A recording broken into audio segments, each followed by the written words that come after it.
Welcome, everyone.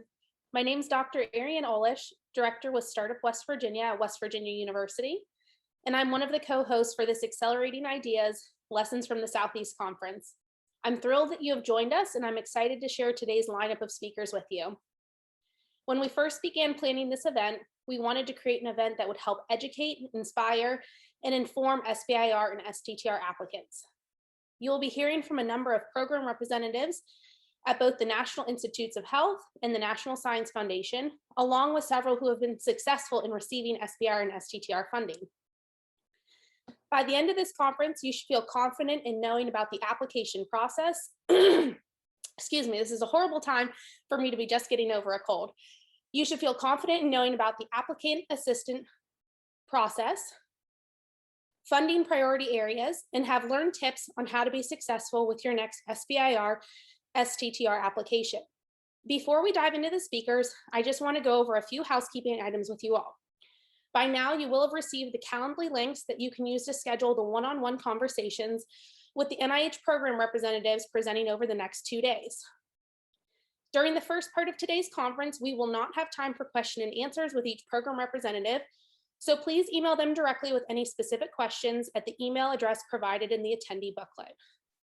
We will have the Q&A function open, and you are welcome to ask general questions there, although we may ask that you follow up with specific individuals if it is a question we cannot answer. We will have a short break at approximately 1:40 Eastern time, given we are running on schedule, and that should last about 15 minutes, and we'll start back up at 1:55 Eastern time. We will also be recording today's session, and an email link will be sent out after the event closes tomorrow. Lastly, I want to extend my appreciation and thanks to those who helped make this conference possible. Stephanie Davis with the NIH National Heart, Lung, and Blood Institute, Eugene Krentsel with XLerateHealth, Priscilla Santos with Startup West Virginia, Amy Melton with Marshall University, and Ann Barth with TechConnect. This conference would not have been possible without their hard work and effort over the last few months. In addition, I want to thank those from the NIH and NSF who have supported this event and who are taking their valuable time to present over the next 2 days. We greatly appreciate your support and effort in helping all of our attendees receive the best access to resource and information for SBIR and STTR funding. It is now my great pleasure to introduce Dr. Krishan Arora, who is Chief of the Networks and Development Programs Branch in the Division for Research Capacity Building at NIGMS, where he oversees the NB program, the STTR Regional Technology Transfer Accelerator Hubs for IDEA states, and the Centers of Biomedical Research Excellence, or COBRI program. Before joining NIGMS in 2014, Dr. Arora served as Program Director for the National Center of Research Resources and the National Institute on Minority Health and Health Disparities. Dr. Arora earned a PhD in biochemistry from the Australian National University and completed postdoctoral research at Johns Hopkins University School of Medicine. Dr. Arora, thank you for joining us today and welcome. Thank you, Dr. Olish. You can hear me? Yes. Oh, thank you. Good afternoon, everyone, and welcome to this virtual mini conference on accelerating ideas, experiences from the Southeast. I'd like to also make special thanks to my colleague at NIH, and in particular, Stephanie Davis at National Heart, Lung, and Blood Institute, who has put together this informative conference in collaboration with our host, West Virginia University and Marshall University and Southeast Accelerator Network. So thank you for putting this great meeting together. I would like to start by reminding you all the NIH mission that's twofold, 2 parts. First, to seek fundamental knowledge about the nature and behavior of living systems. And the second part is the application of that knowledge to enhance health, lengthen life, and reduce illness and disability. For my brief remarks, I would like to focus on the second part of the NIH mission, that is translation of the knowledge from scientific discoveries and advances into commercial products that improve health and patient care. National Institute of Health is a key driver of biomedical innovation and has strong commitment to facilitate and accelerate the translation of promising federally funded technologies, drugs, and devices from the lab to market. These discoveries save lives and also fuel economic growth and create jobs. NIH recently created a new office called SEED that stands for Small Business Education and Entrepreneurial Development. This office leads the efforts to assist innovators, jumpstart discoveries, and use of resources effectively to drive the technology development forward. You will be hearing more on the SEED office from Stephanie Fertig during the first presentation. One of the programs that Dr. Olesh mentioned, STTR Regional Technology Transfer Accelerator Hubs for the IDEA states that we support at NIGMS, and I oversee that program. And this program is relatively a new program, and I'd like to say a few words about this program. The goal of this program is to accelerate academic entrepreneurship in the biotech sector with IDEA states. Just to remind those who may not know, IDEA, that stands for Institutional Development Award Program, is congressionally mandated program with a goal to strengthen research capacity and to enhance geographical distribution of research funds in states that historically have received low levels of funding from the National Institutes of Health. There are 23 states and Commonwealth of Puerto Rico that are IDEA eligible. The Regional Accelerator Hub program that is based upon an analysis that reporting disproportionately fewer SBIR STTR awards from IDEA states compared to the non-IDEA states, and also variable technology transfer operation activity across IDEA states institutions. If you look at the data from NIH, the number of awards that are made to IDEA state versus non-IDEA state, less than 10% SBIR STTR awards are made to IDEA state, which are nearly half the country, 23 states and Puerto Rico, only less than 10%. And whereas compared to the non-IDEA state, the rest 90% go to non-IDEA states. However, when you look at the success rate of these awards, that's pretty comparable with non-IDEA state. So what it means that whatever applications that come from the IDEA state by the IDEA investigator, they do pretty well in terms of review and getting funded. So we just need to increase the number of SBIR STTR application coming from the IDEA state institutions. So as I mentioned that NIGMS funded these 4 IDEA regional hubs for IDEA state at IDEA institution in each of the 4 IDEA regions. These regions are referred to as Central, Northeast, Southeast, and Western. The goal of this hub is to provide infrastructure to build a diverse and inclusive entrepreneurial ecosystem in these under-resourced states. These hubs, they provide training, mentoring, and consulting services in technology transfer, and also they provide commercialization training to investigators and other business skill sets that are needed for these investigators to translate innovation to marketplace. These accelerator hubs, they also develop and produce educational tools and entrepreneurial resources such as curricula, text, webinars, and other modules for faculty, researchers, and students to help them nurture as a current and as well as next generation of biomedical entrepreneurs, and to also accelerate technology transfer and build an entrepreneurial culture at the IDEA institutions. These hubs, they also work with these investigators to produce more successful SBIR and STTR application and facilitate the creation of new startup companies in IDEA states. With that, I'll say that I hope that you find this conference productive and take full advantage to learn about the funding opportunity that are available through the NIH and NSF small business program, and also learn about the entrepreneurial training program and resources that are available through the NIGMS funded XLerator network in the Southeast region that serves 7 states in the Southeast region. And also to hear from the some successful applicants, SBIR applicants, the tips and strategies to submit successful application. And you will also have a chance to meet virtually meet the NIH program staff and to discuss the mission areas of the institute that they support in the area of SBIR and STTR. So with that, I'll stop and hope you find the meeting productive and informative. Thank you.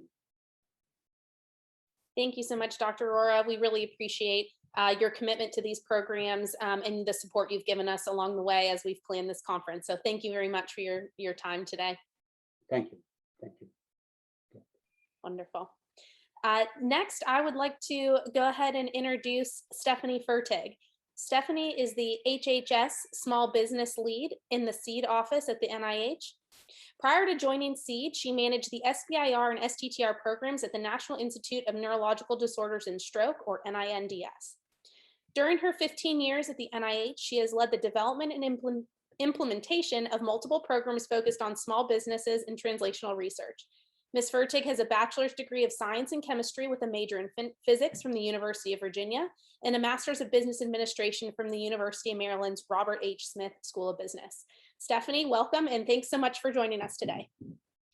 Thank you for having me. It's great to be with everyone today virtually. Wish we could be in person, but fortunately, that's not what we're able to do right now. So I believe the slides are going to be pulled up, so I'm going to wait for those.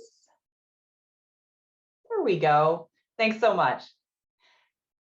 So as was mentioned today, I'm going to do a brief introduction to the new SEED office.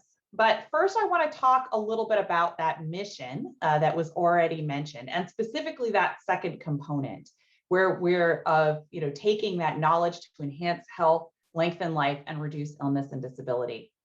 Now, the small business programs at NIH really help the NIH take those great innovations that are in different laboratories across the country and get them into the hands of the patients, clinicians, caregivers, and researchers that need them. Next slide. So the small business program provides over $1.2 billion of dedicated, congressionally mandated funding to small businesses.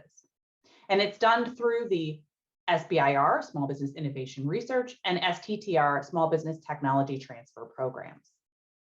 The major difference between the SBIR and the STTR program is that the SBIR allows partnering, while the STTR requires partnering between a small business and a US research institution.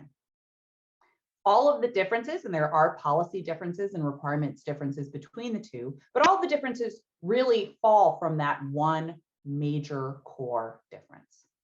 Next slide. Well, why the small business programs? Well, they're the largest sources of early stage capital for life sciences in the United States. Most importantly, it's what we call free money. It's non-dilutive and it's not a loan. We won't take part of the company. You're not expected to pay it back. Data and intellectual property rights are protected, and many of our awardees leverage the funding. So we fully recognize that for most of our projects, unlike other parts of the federal government, most of our projects are going to require additional funding or partnering to go all the way to the market after the small business programs. And you can see here, we really fit within the small business, within the small business ecosystem.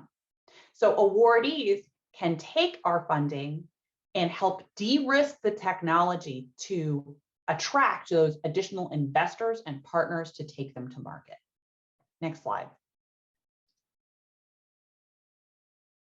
So I'm here to hopefully provide this general background about the small business programs, and we're going to spend a moment on this slide because the phased programs that are the SBIR and STTR can be a little complicated, but I want to touch on a couple of things here and then do a little dispelling of myths. I like to call it myth busting today as well.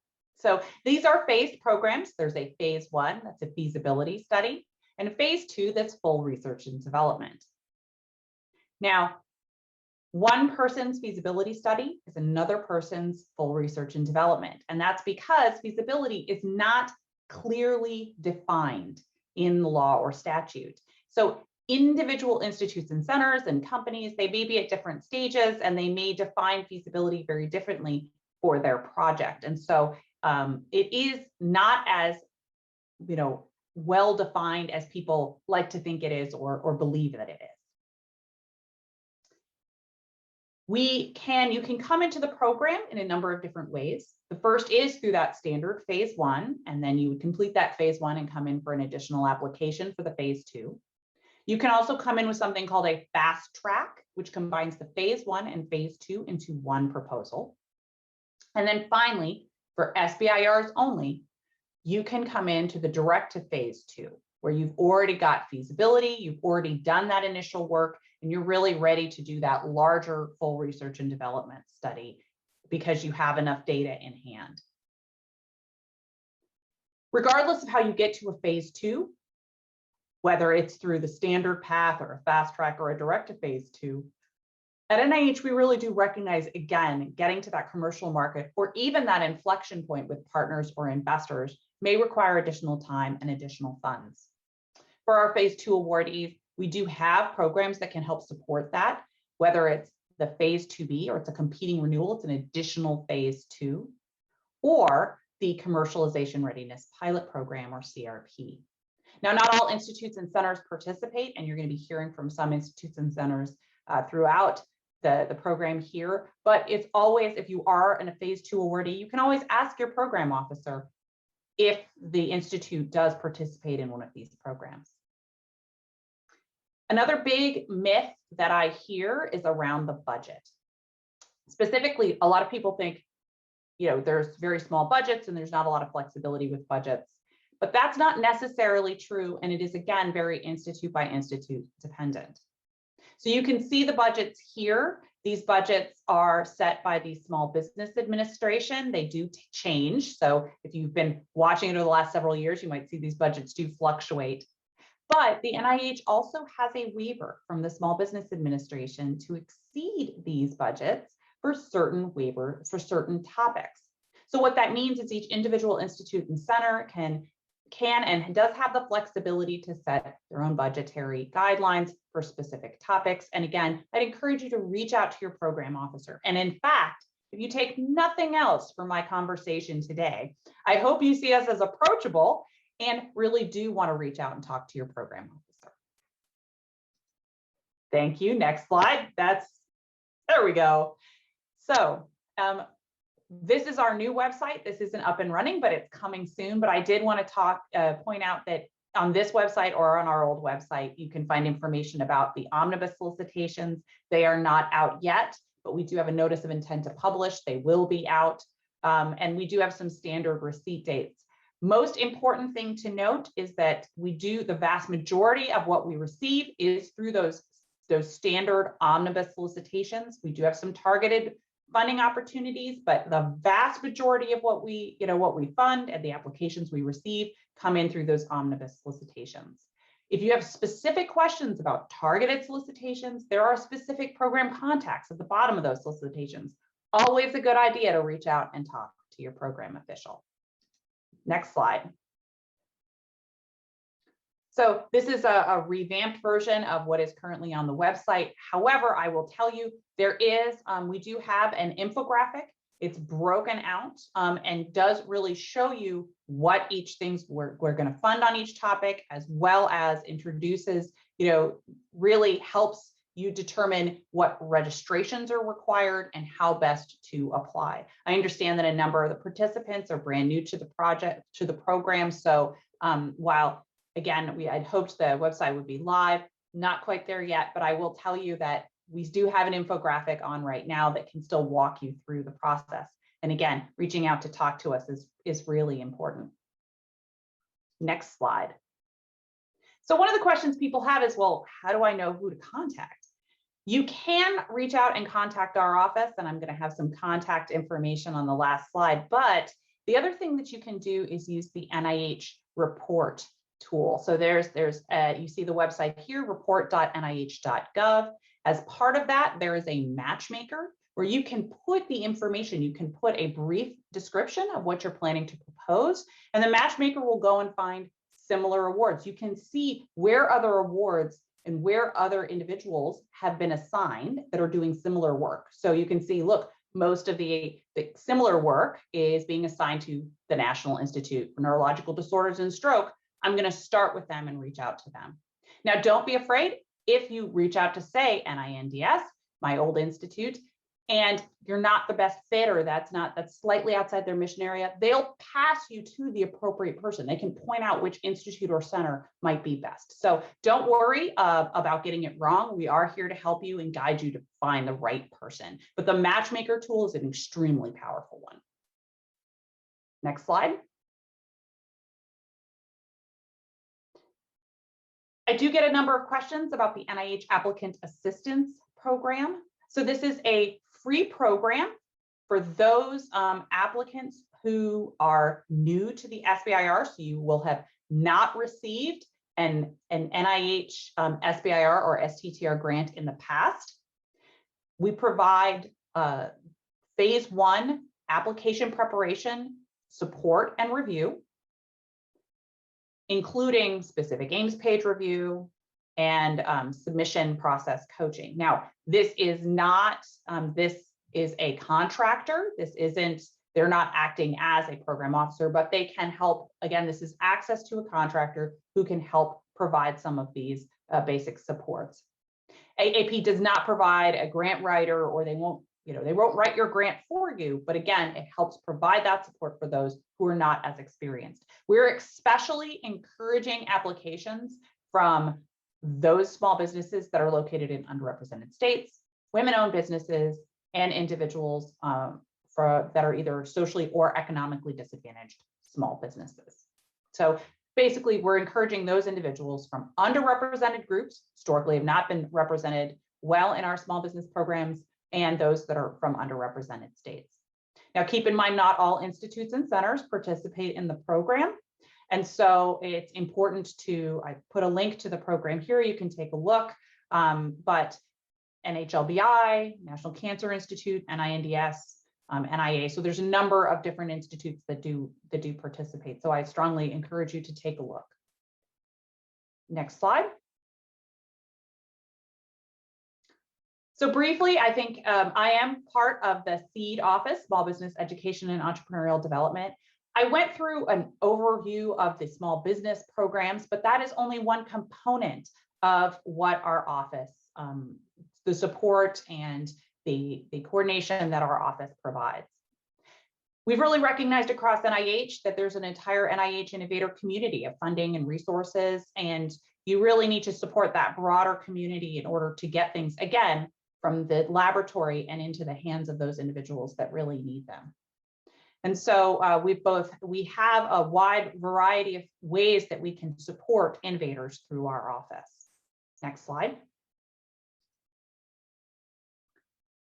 So I do want to talk about just briefly some of the support for awardees. Specifically, we have technical and business assistance through either needs assessment, really assessing the needs of a technology, to allowing people to request funding within their grant application to really, again, get that technical and business assistance. We have a number of educational programs, funding and support like the CRP that I discussed.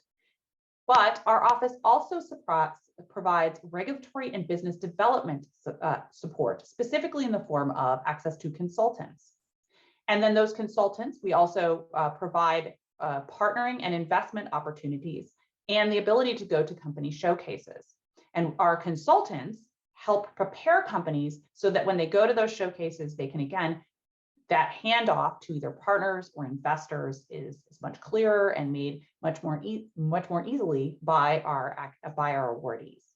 So if you want to go to the next slide, you can see some of the different individuals that we have on staff here. And then there we go. The different kinds of experts that we have on staff that really can help support our awardees, because again, it's not just about money. The small businesses many of our small businesses are brand new to this process. And so we really appreciate that they need more than just funding, but really guidance and help to make their innovation a success. So next slide. So this is the older website, but again, if you take nothing else from our conversation today, please talk to our program officer at least a month before the application deadline. You've got a great opportunity here. There's a number of program officers willing to speak to you throughout the program or the next couple of days. But again, I'd encourage you, take a look. If you're still unclear as to who to speak with, you can always email us at seedinfo@nih.gov, and we're happy to help connect you with the right individual. And with that, the last slide has all of our contact information. I do encourage you to connect with us either on Twitter, LinkedIn, certainly subscribe to the listserv. But if you do have any questions, if you're not sure who to contact within NIH, you can contact our office and we'll be sure to help connect you. So thank you.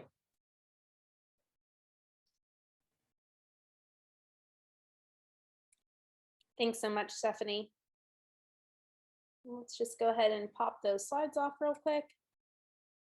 Wonderful. So next, it's my pleasure to introduce another Stephanie, Stephanie Davis, who was one of the wonderful planning committee co-hosts.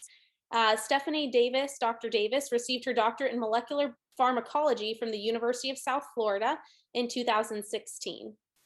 Dr. Davis was then a postdoctoral scholar at the University of Kentucky in the Department of Neurology. Before joining NHLBI as the Small Business Program Coordinator in December of 2020, Stephanie was selected for the 2019-2020 Executive Branch IDeAs Science and Technology Policy Fellows Program, where she served as a program manager in the National Institute on Aging Office of Small Business Research. Welcome, Stephanie. Thank you so much, Ariane. It's my pleasure to tell you all about the small business opportunities available at the National Heart, Lung, and Blood Institute. And it is also my pleasure to have worked with you all on this conference. So I am just going to start my screen sharing again.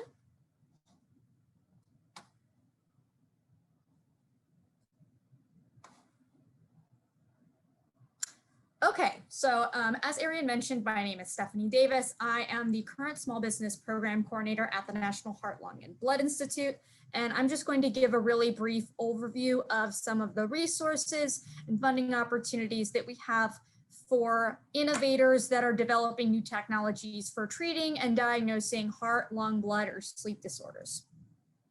So as our name suggests, the National Heart, Lung, and Blood Institute is interested in funding innovative and commercially promising products for the prevention, treatment, diagnosis, and research of heart, lung, blood, and sleep-related diseases. Now, I should note there is one caveat to that. If you are interested in an oncological disease related to the heart, to lung and blood, so for example, if you're looking at lung cancer, you're actually going to be more interested with my colleague, Dr. Sarra Djemil, who is representing the National Cancer Institute. But any other diseases in this space come to us. So our budget is approximately $117 million in non-dilutive funds, and we currently support approximately 312 active projects. So this pie chart shows the breakdown of the different types of technologies that we fund. Just over 1/3 of our portfolio goes to therapeutics, and these include small molecules, biologics, vaccines, peptides, you name it. The next biggest portion of our portfolio goes towards supportive devices. So we're a very device-heavy institute. These mostly include therapeutic and surgical devices. And then after that, about 8% of our portfolio each goes to research tools and in vitro diagnostics, and then monitoring devices, which include wearables and diagnostic diseases. And then after that, the rest of our portfolio consists of health IT and digital health type applications and imaging devices. So please keep in mind that this breakdown is something that changes from year to year based on what kinds of applications we receive. But as a whole, we are a fairly therapeutic and device heavy institute. So in terms of the NHLBI small business program budgets, so at the NIH, we have a hard cap that is above the standard SBIR program budget guidelines across federal agencies. So as a whole, if you are applying for a phase 1 grant at the NHLBI, you can ask up to $256,000 for a 6 to 12 month period with no issues. Or if you're applying to a phase 2 grant, you can request up to $1.71 million over a 2-year period. Now, if you have a proposal that falls under one of the NHLBI approved budget waiver topics, you actually can request above that. So if you'd like to see the topics for budget waivers, there's actually a link in the presentation that's going to be sent out. And basically what you need to do is make sure you indicate which waiver topic your proposal falls under, put that in your application's budget justification, and then that basically gives you clearance from the SBA to go above and beyond the NIH-wide hard cap.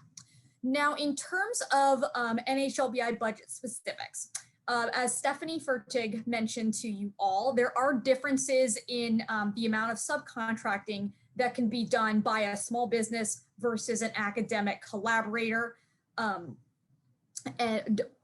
any other subcontractors. So keep in mind that when you are defining your SBIR budget, you are defining it by the total costs, and you want to make sure you adhere to the subcontracting requirements of either the SBIR or STTR FOA. All of the applicants can request a 7% fee. So this is essentially your company's profit. You don't have to tell us where the money goes. It's yours to do with what you want. And another thing that NHLBI allows for is if your company is virtual and you don't have the facilities to do a lot of your work in-house, we do allow for fee-for-service work to count as small business costs. So for example, if your small business is proposing an activity that's going to be done by a CRO and it's commercially available, your small business is doing all data analysis and it's performed on a fee per basis, so you're only paying for the service being done, not for any overhead costs, then you can actually consider that to be your small business costs and it's not considered outsourcing. So if you have any questions about your budget breakdown, please feel free to reach out to me and I can provide further clarification. But this is allowed at NHLBI in the case of virtual companies who need to outsource their work. So the NHLBI Small Business Program is housed in the NHLBI Innovation Office. So the Innovation Office not only includes myself, but it also includes several entrepreneurs in residence and business development experts who are there to help you bring your technology from the bench to the market. So this is just kind of an overview of some of the resources and programs that we offer for different stages of development. And part of the reason we are able to offer so many of these resources is because of our fantastic team of experts. So I am very lucky to be at the NHLBI, where I get to work with many entrepreneurs in residence, regulatory experts, IP advisors, and investors in residence who can not only help me understand a little bit more about their areas of expertise, but also be able to provide consultations and guidance to our awardees. So first up, we have Dr. Renee Arnold. She is our health economics and outcomes research specialist and our entrepreneur in residence. Dr. Gautam Prakash is our IP expert. He has actually been on detail for several years with us from the US Patent and Trademark Office. Luis Gutierrez is our entrepreneur in residence and our reimbursement expert. Dr. Steve Flame, who's our investor in residence, and he also serves in this role for the NIH seed office. And finally, last but not least, we have Kwame Ulmer, who is our entrepreneur in residence and our regulatory specialist. For those of you who are attending Accelerating Ideas tomorrow, you will actually hear from Kwame as he moderates our successful awardee panel. But if you have any sort of questions related to these areas, these, my coworkers are here to help you and provide guidance.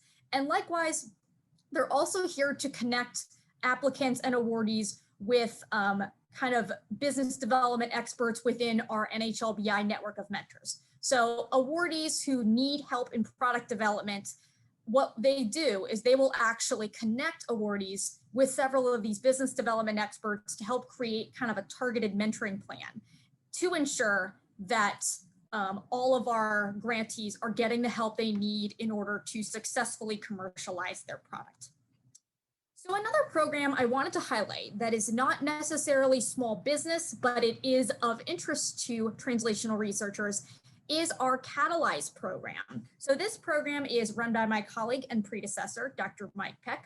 So Catalyze provides a comprehensive suite of support and services to academic investigators as well as small businesses towards the translation of heart, lung, blood, and sleep technologies into viable therapeutics, devices, and diagnostics that are ready for human testing. So this program was launched in 2019, and right now it actually consists of a series of product definition focused funding opportunities.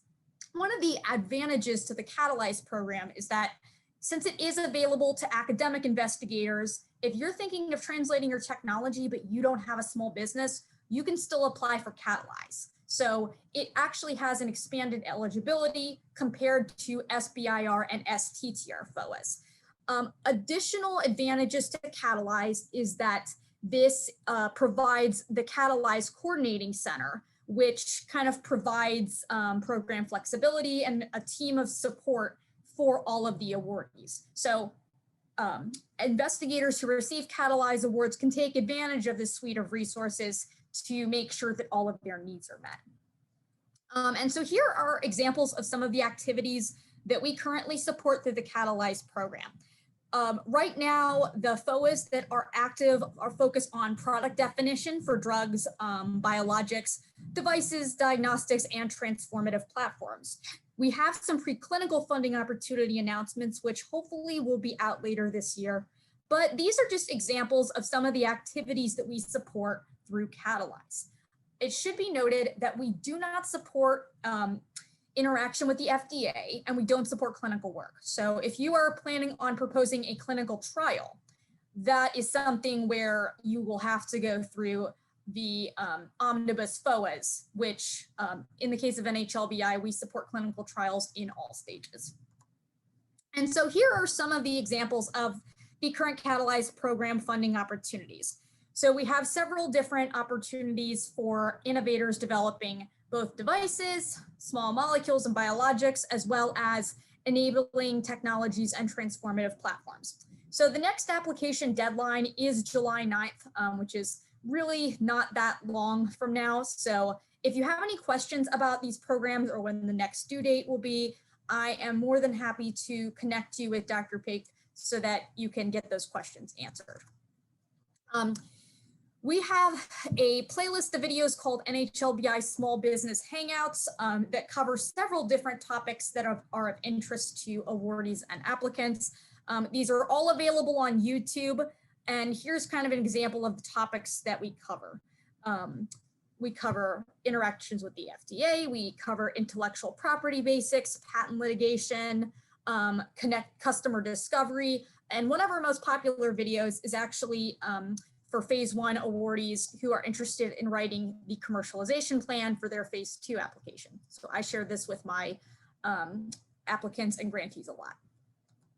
So if you'd like to connect with us in terms of if you'd like to submit an inquiry to talk to one of our staff members, you can fill out the form there.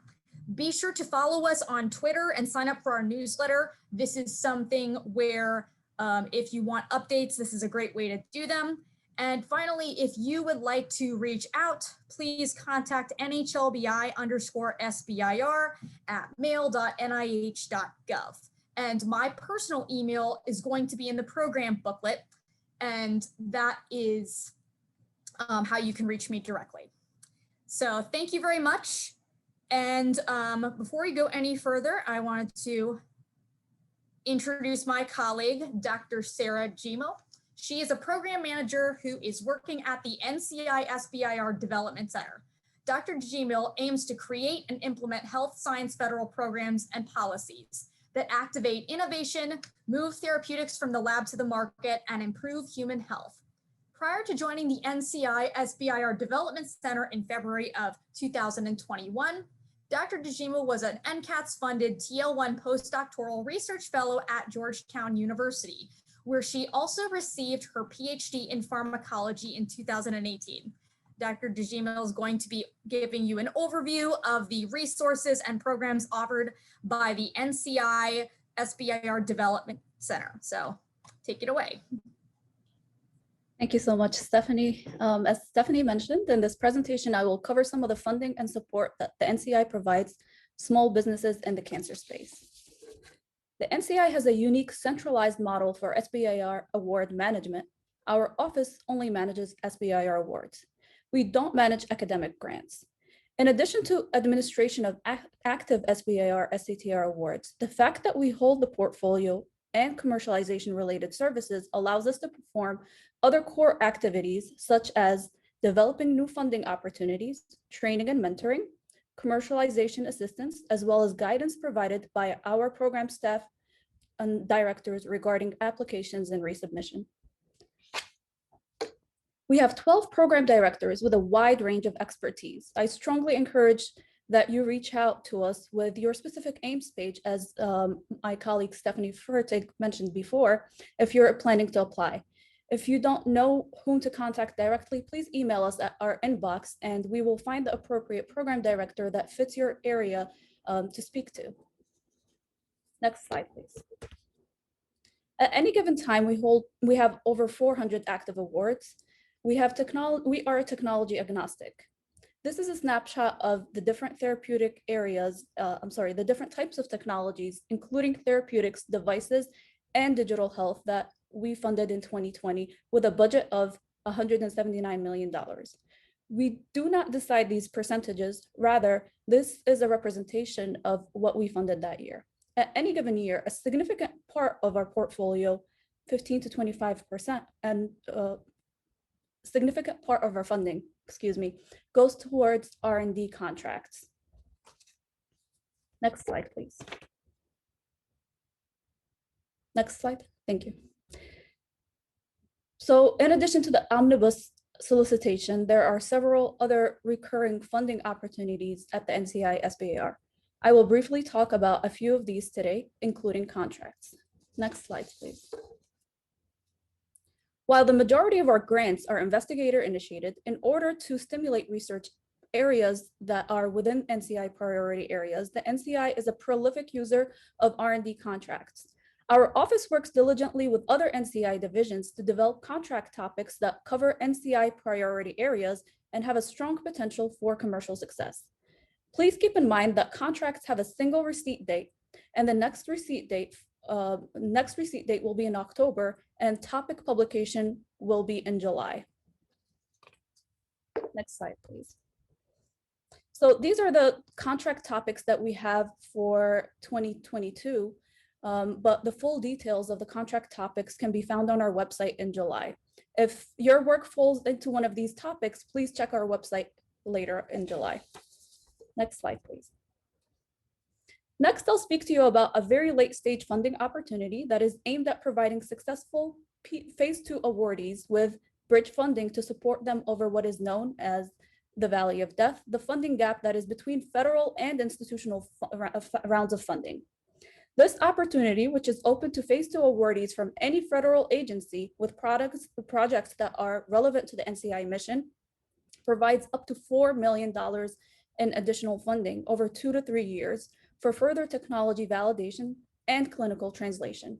Yet because we do recognize that federal funding alone is not sufficient to carry out commercialization, matching non-federal funds are necessary and expected for this award. Next slide, please. So over the next few slides, I'll speak to you about a very unique funding opportunity that is called the Small Business Transition Grant. Next slide. This is an entrepreneurial training program or grant that is modeled after the K99R00 academic training mechanism. The goal of this grant is twofold. The first is to support early career scientists in academia to transition to small businesses as entrepreneurs. And the second is to transfer cancer technologies from academic laboratories to small businesses. Next slide, please. The ideal PI for this opportunity is an early career scientist, such as a postdoc that is in a mentored position and has worked during their academic career on the cancer technology at its discovery stage. This mentor training grant has a unique fast-tracked mechanism where the phase 1 is an STTR and transitions to a phase 2 SBIR. Because phase 1 is an STTR, the PI's primary employment site is not stipulated, making it possible for the PI, potentially a postdoc, to stay in their academic position or site and excuse me, remain at the academic institution while working on the technology. A key component of this grant is mentoring. In addition to technical mentoring, the PI is also required to identify a business mentor. Both technical and business mentoring should be provided by the PI and identified by the PI.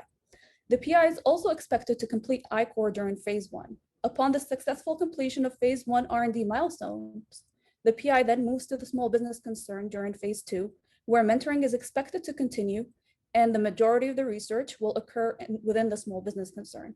Small pivots are allowed within the scope of this grant, but major scope changes are not. Next slide, please.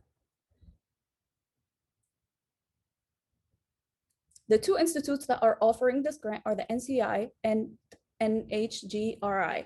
Here you'll find some additional information regarding this program, such as eligibility criteria and contact information to our program staff that manage this program. While the RFA is not active at the moment, we expect it to be renewed later on this year. Next slide, please. Next, I'll speak to you about another unique opportunity called the Small Business Concept Award, which is a contract opportunity. Next slide, please. The Concept Award is an R&D contract that funds transformative outside-the-box technologies that have the potential to create new scientific paradigms and establish new and improved clinical approaches to significantly improve cancer research, prevention, and care for pediatric and rare cancers. The goal of this award is to encourage innovation and foster early-stage, high-risk, high-reward projects that industry may not fund at this point. Through this phase 1 SBIR contract, we are looking to fund proof of concept experiments to de-risk these technologies. The major focus of this award is innovation rather than preliminary data. You can find more information about this funding opportunity in the link provided here when the slides are shared. Next slide. From here on, I'll speak to you about some of the non-funding resources that we have at the NCI for our awardees. Next slide, please. The NCI has several resources that help companies with various facets of commercialization. These include entrepreneurial training programs such as I-Core, where the goal is to understand value propositions via customer discovery. This is an opportunity that is open to all of our phase 1 awardees and has been extremely helpful for awardees to identify commercialization plans for their phase 2 awards. We also have programs where we connect companies with the FDA. The NCI also provides workshops and webinars where we invite speakers to talk about their own experiences and federal as well as non-federal experts to talk about the different resources that are available to our companies. Additionally, we provide different mentoring programs such as the Executive Roundtable and our Industry Mentoring Program. Finally, we have our Investor Initiatives Program, which is the program that's been running for about 10 years now. And the idea is to connect companies with investors. I'll speak to you a little bit about the Investor Initiatives Program. Next slide, please. This is a program where companies can apply for an investor review. This has been one of our most successful programs in connecting companies with follow-on funding. Our investor review panel has about 70 investors from VCs, CVCs, pharma, and foundations. Typically about 100 companies apply. All companies, regardless of whether they are selected in the end or not, receive feedback about their business strategies. And the top 30 selected companies are then sent to pitch at industry conferences throughout the year. The NCI pays for the cost of attendance of at least one attendee per company and provides pitch coaching as well as other types of support. This has been one of the most outstanding programs at the NCI, with several of our companies gaining investment through this process. Next slide, please. We're constantly updating our funding and non-funding resources, and the best way to stay on top of the current information is to sign up for our mailing list. And we promise not to spam you. We only send a couple of emails a month. The mailing list is very helpful to our awardees or potential applicants. And also we have other links on our website that are provided that can be very helpful to you. Finally, if you plan to apply in for the September deadline, I highly encourage you again to contact our program directors and send us your specific aims page. And as my colleague Stephanie Fertig mentioned, AAP is available to applicants that have not been funded via SBIR funding before. Thank you.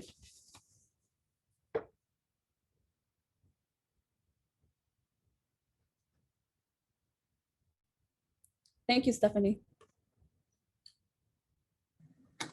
No, thank you, Dr. Djemil, for sharing your expertise with us. Sorry, everyone, it took me a minute to turn my video off, or video on, make that. So next up, we have a speaker that I actually have had a chance to work with very closely when I was at the National Institute on Aging.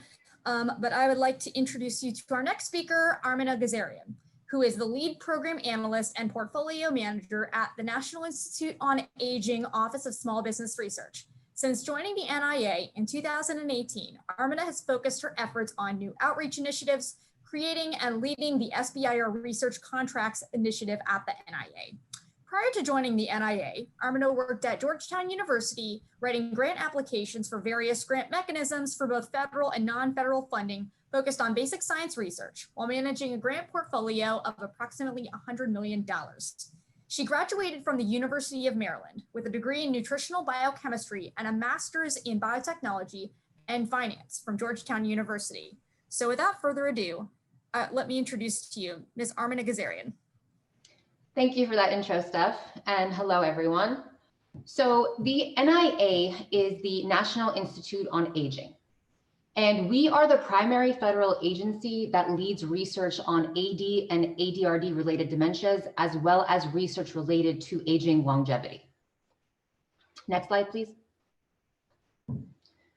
So the Small Business Office at NIA is in charge of administering all of the SBIR and STTR awards at NIA. We provide guidance to help you throughout the application process. We are available to discuss funding opportunities with you, what stage we would recommend that you apply for, what allowable costs are, and we're generally available for any further clarification questions. We also attend many conferences and we organize workshops and webinars to advertise and inform the public about the program. We identify emerging technologies and develop targeted funding opportunities. We're actually hoping to launch a couple of new ones over the next couple months. We engage regularly with stakeholders, nonprofits, investors, and we try to facilitate connections between our awardees and those partners. And finally, we provide entrepreneurship training and webinars. We actually have 2 dedicated EIRs, Entrepreneurs in Residence, which I'm sure Stephanie covered before earlier in the webinar. And they actually work directly with NIA, and they work as part-time as advisors to venture capital firms, and they both provide invaluable guidance and pitch coaching for our companies. Next slide, please. So what are we at the NIA actually looking for?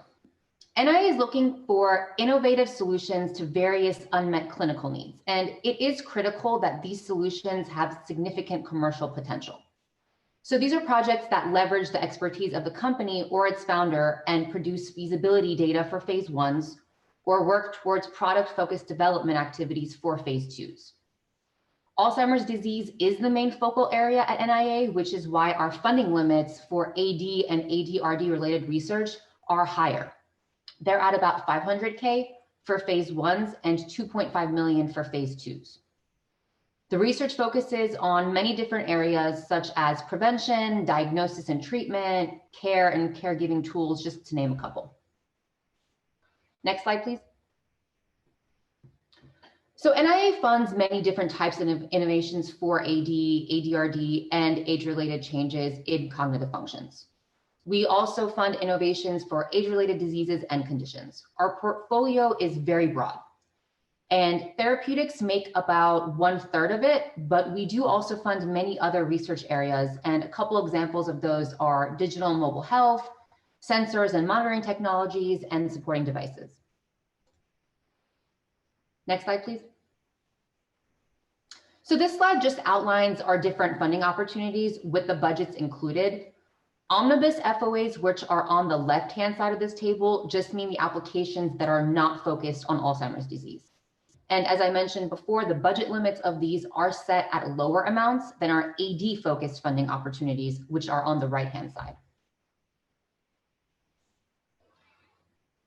And these are just a few more of our funding opportunities. At the top, we have our CRP program, Commercial Readiness Pilot, which is designed to help transition your project to the commercialization stage by providing additional support for technical assistance for later stage R&D costs that normally wouldn't really be covered in a typical phase 1 or 2. We also have our Diversity Supplement FOAs. I would highly recommend that when you apply, please be sure to make sure that you read the specific announcement thoroughly, because they do contain vital application and budget information.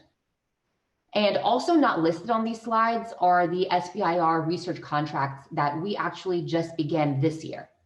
And they will hit for the first time on the street at NIA with the fiscal year 22 solicitation. Next slide, please.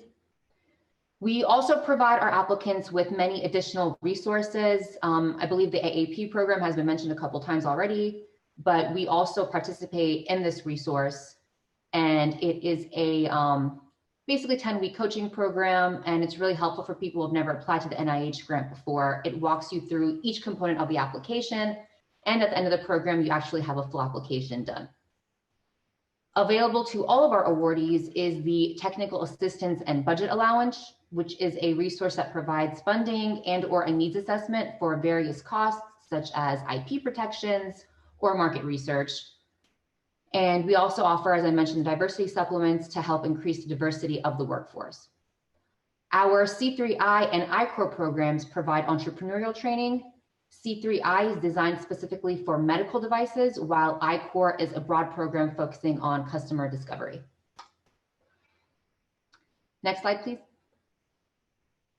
We now also have some sample applications as a resource that you can read through up on our website to see exactly kind of how it's structured and how other companies who have been successful in the past in securing funding wrote their actual applications. Next slide, please. And so here is just a list of resources, some of which I covered today and some additional ones. One specific one that I do want to highlight is NIH Reporter. It is a publicly available database of all the NIH awarded grants. It's a great resource if you are interested to see what types of awards we have funded in the past, and you can actually read through the abstract of those awards. Next slide, please. And that's basically all I have for you guys today. If you have any questions or you want to chat with us about your specific AIMS page or the general application process, please don't hesitate to reach out, and you can connect with me or with NIA with any of these various methods listed. Thank you.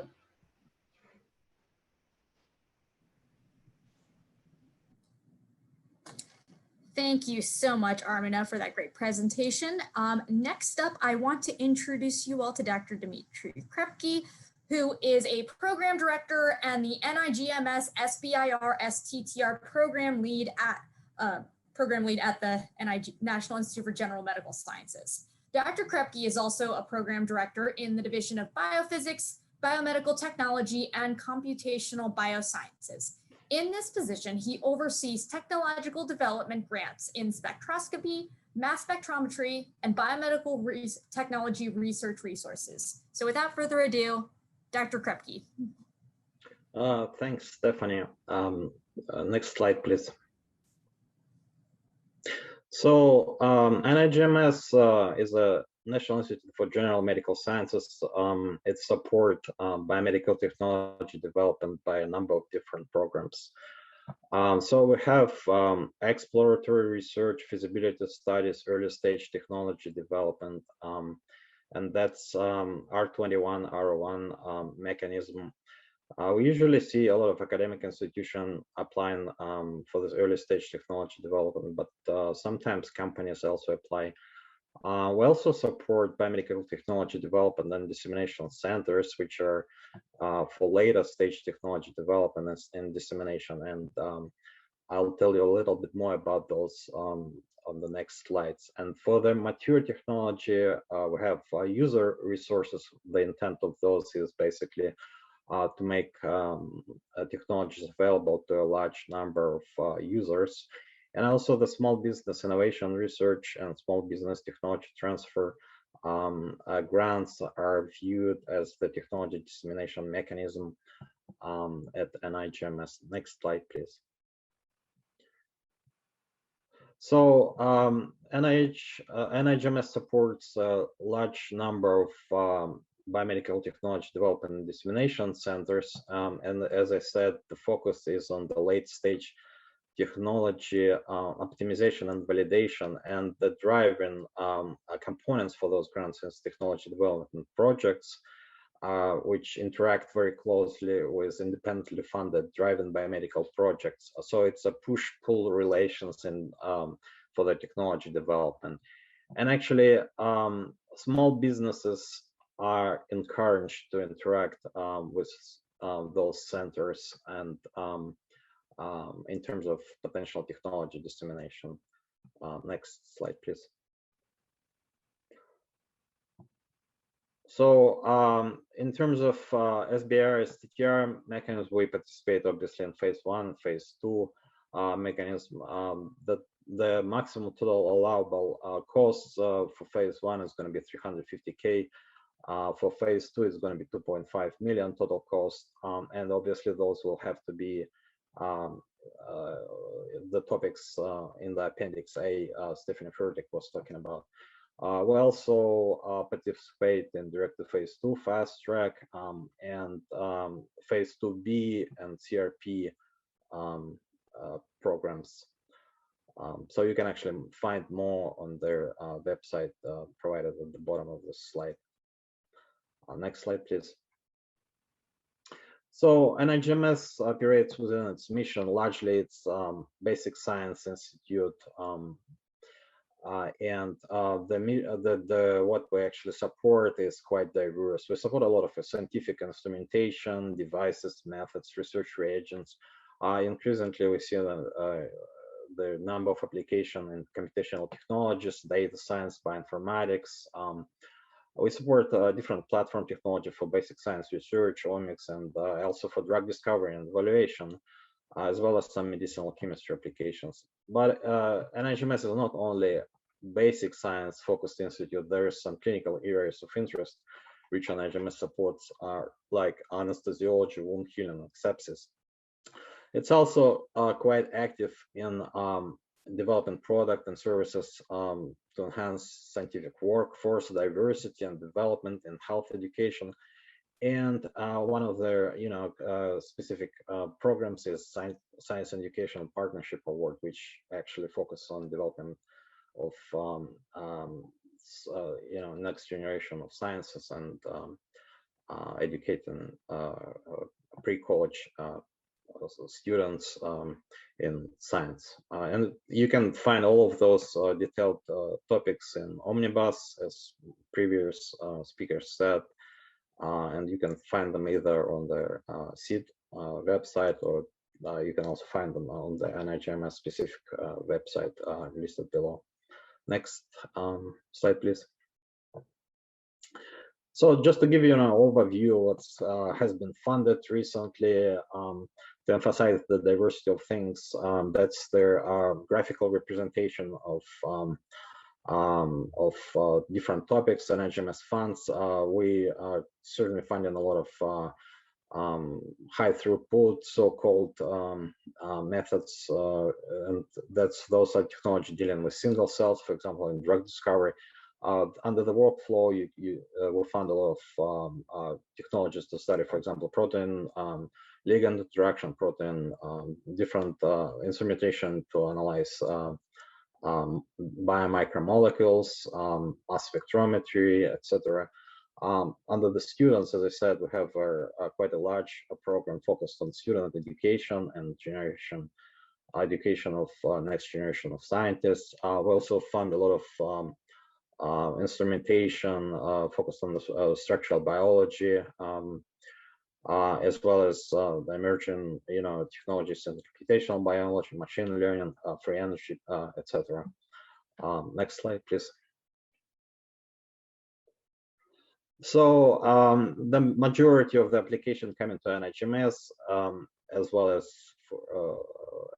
NIH in general, comes under the omnibus, but on occasion, NIGMS publishes specific force. Here's the list of currently active funding opportunity announcement, which NIGMS actually participates. So there is SBIR 4, which is currently active. NIGMS participates in the 4 to develop innovative technologies for analysis of single cells. It participates in HEAL initiative. It participates in CRP program and TABA program, and administrative supplements to promote diversity in small businesses. And also, NIGMS published a specific specific notice on the NIGMS priorities for small businesses in terms of sepsis, diagnostics, and therapeutics. So it basically describes the areas which are of interest to NIGMS in sepsis. Next slide, please. There is an NIGMS SBIR STTR oversight group. So there is a grants management group of people listed on the top of the slide, and their applications and grants are distributed in 4 different divisions at the NIGMS, and the majority of them are actually in biophysics, biomedical technology, computational biosciences, which I'm a contact for, pharmacology, physiology, and biological chemistry.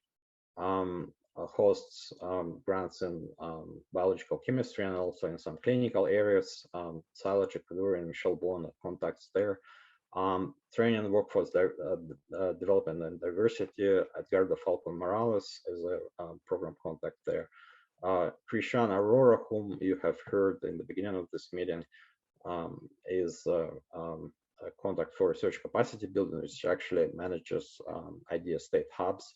And Tony Beck is the program contact for SIPA program, which is also actually in the research capacity building division.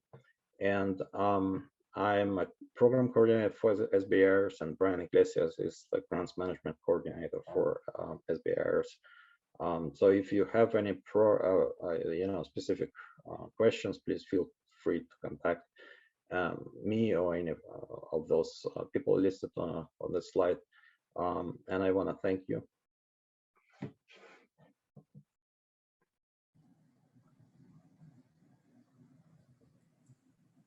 Awesome. Thank you so much, Dr. Krepkiy, for your presentation. Now, we are actually a little bit early. Everyone's been so prompt.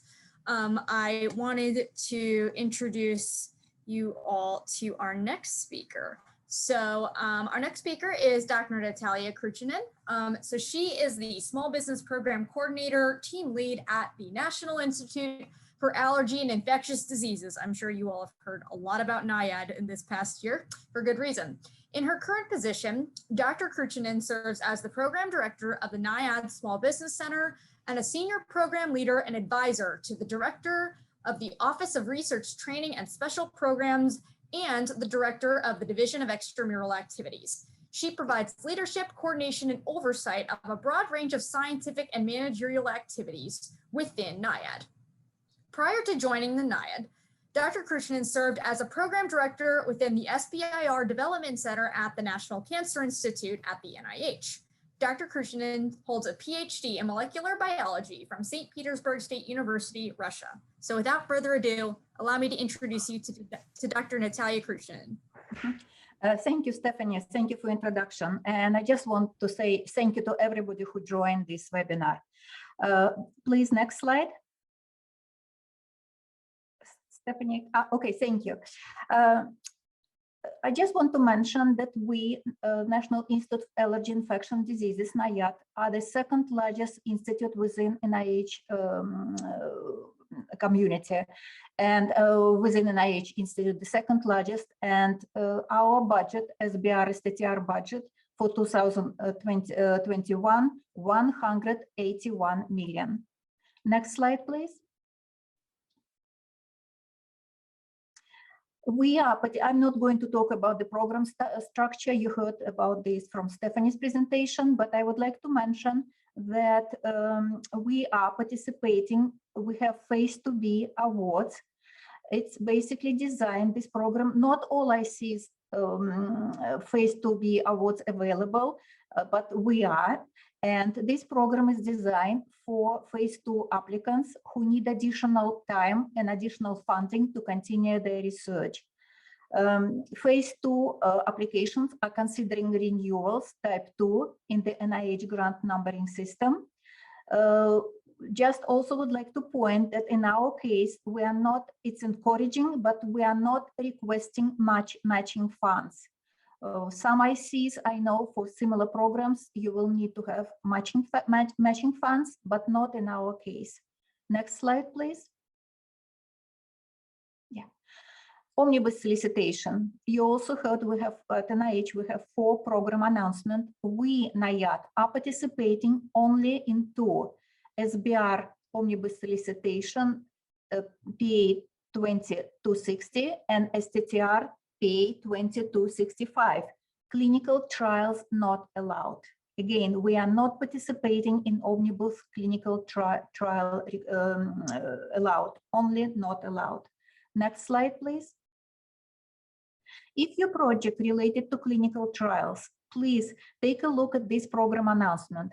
It's our targeted NIAID specific program announcement, SBIR Clinical Trials Implementation Cooperative Agreement.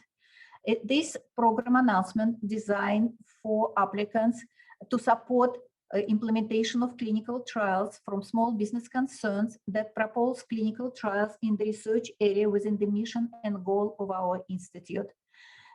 These 4 will accept phase 2, phase 2B, fast track, or direct to phase 2 applications.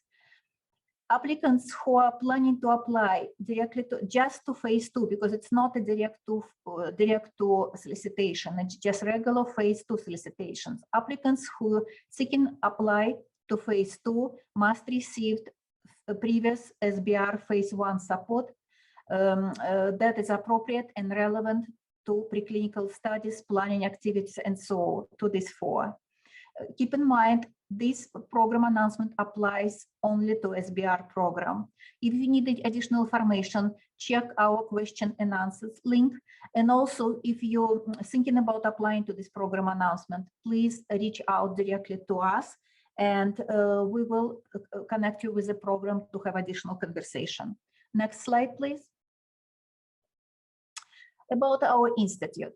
Mission of our institute: NIAID conduct and support basic and applied research to better understand, treat, and ultimately prevent infection, immunological, and allergic diseases. But NIAID also have a dual mandate, which required the institute to respond to emerging public health threats. And I don't need to talk, everybody knows Dr. Fauci. An example, of course, COVID right now, Zika, Ebola before. Next slide. Our 7 divisions, 4 of them extramural divisions: Division of AIDS, Division of Allergy, Immunology, Transplantation, Division of Microbiology, Infection Diseases. By the way, Division of Microbiology, Infection Diseases are the largest one. They have more than 300 targets. And Division of Extramural Activities. Keep in mind that budget of the first three extramural divisions I mentioned, most of the budget of these divisions will go to support research at academic and research institutions through grants, contracts, and cooperative agreements. A division of extramural activities, basically over this division oversees policies, grant management, acquisition. Small business program is under this division. We also have division of clinical research, division of intramural research, and vaccine research center. Next slide, please. COVID, I'm getting a lot of questions, a lot of emails. Actually, during the COVID year, I'm sure we all, but we got 70% more applications to compare with year before COVID.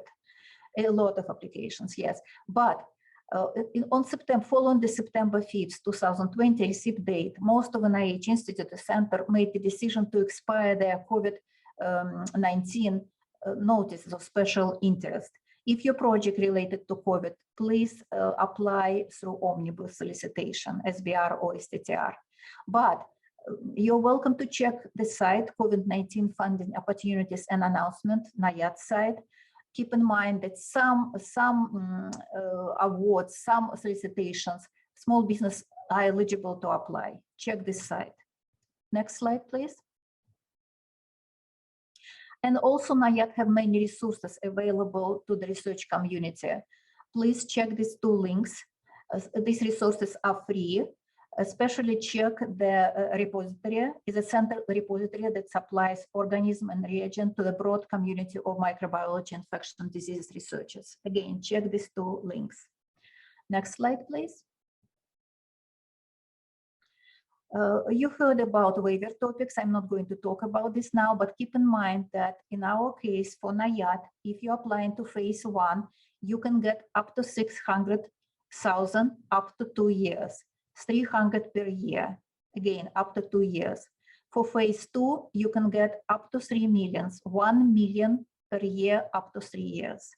No pre-approval is required, but very important, I always point this, that your science needs to match budget requests to be sure that reviews are not going to say the applicants requesting too much, the budget needs to be reduced. Again, you need very well justify this budget request, but no pre-approval is required. Next slide, please.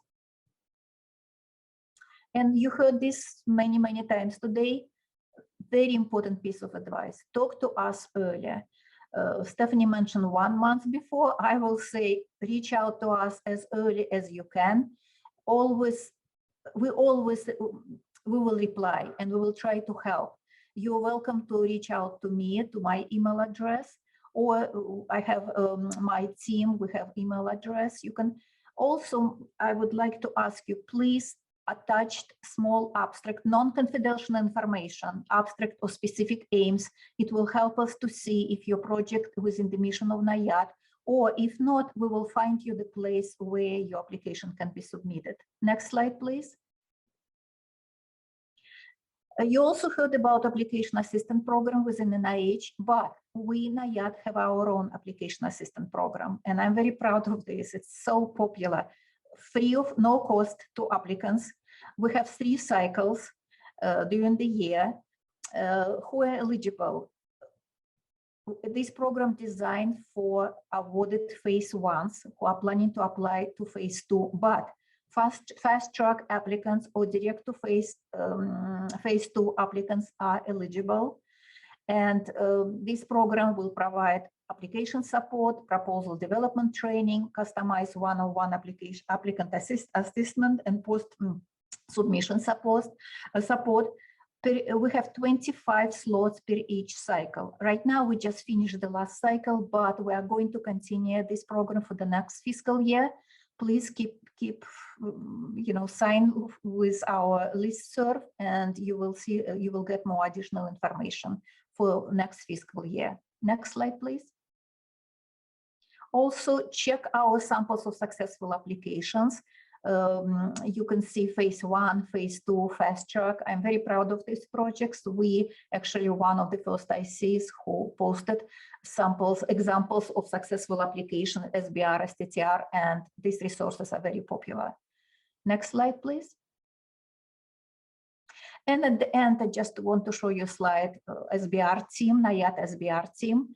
Adam Zorkin, he's a senior small business development specialist, and I have Ghazarian English, also small business development specialist, Patricia Ross, and Ken Kim, small business specialist.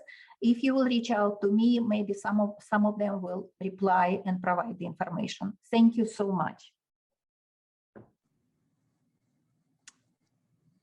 Thank you so much, Dr. Kruchinin. And it's actually going to be time, hold on. There we go. For our final presentation of the day. So our last speaker is going to be Ms. Lili Portilla, who is the director of the Office of Strategic Alliances at the National Center for Advancing Translational Sciences, or NCATS. So she has worked in the area of strategic alliances and technology transfer at the NIH since 1989, and she has served in this role at NCATS since 2011. She is the program director for the NCATS Small Business Innovation Research and Small Business Tech Transfer Research Program Grant and Contract Programs. In this role, Ms. Portilla works closely with interested small businesses by providing advice and educational resources about the program. So, introducing Ms. Lili Portilla. Thanks, Stephanie. So I guess one of the good things about going last is that I don't have to repeat what's been told already. I can't stress enough what Natalia said about the importance about reaching out as soon as you have an idea percolating to make sure that you're talking to the right institute. So I'm not going to go through the SBIR program too much because I think you've probably heard a lot about that throughout the day, only to let you know that if you want to know about what topics NCATS has interest in funding, you can certainly check out our website at that we have listed here.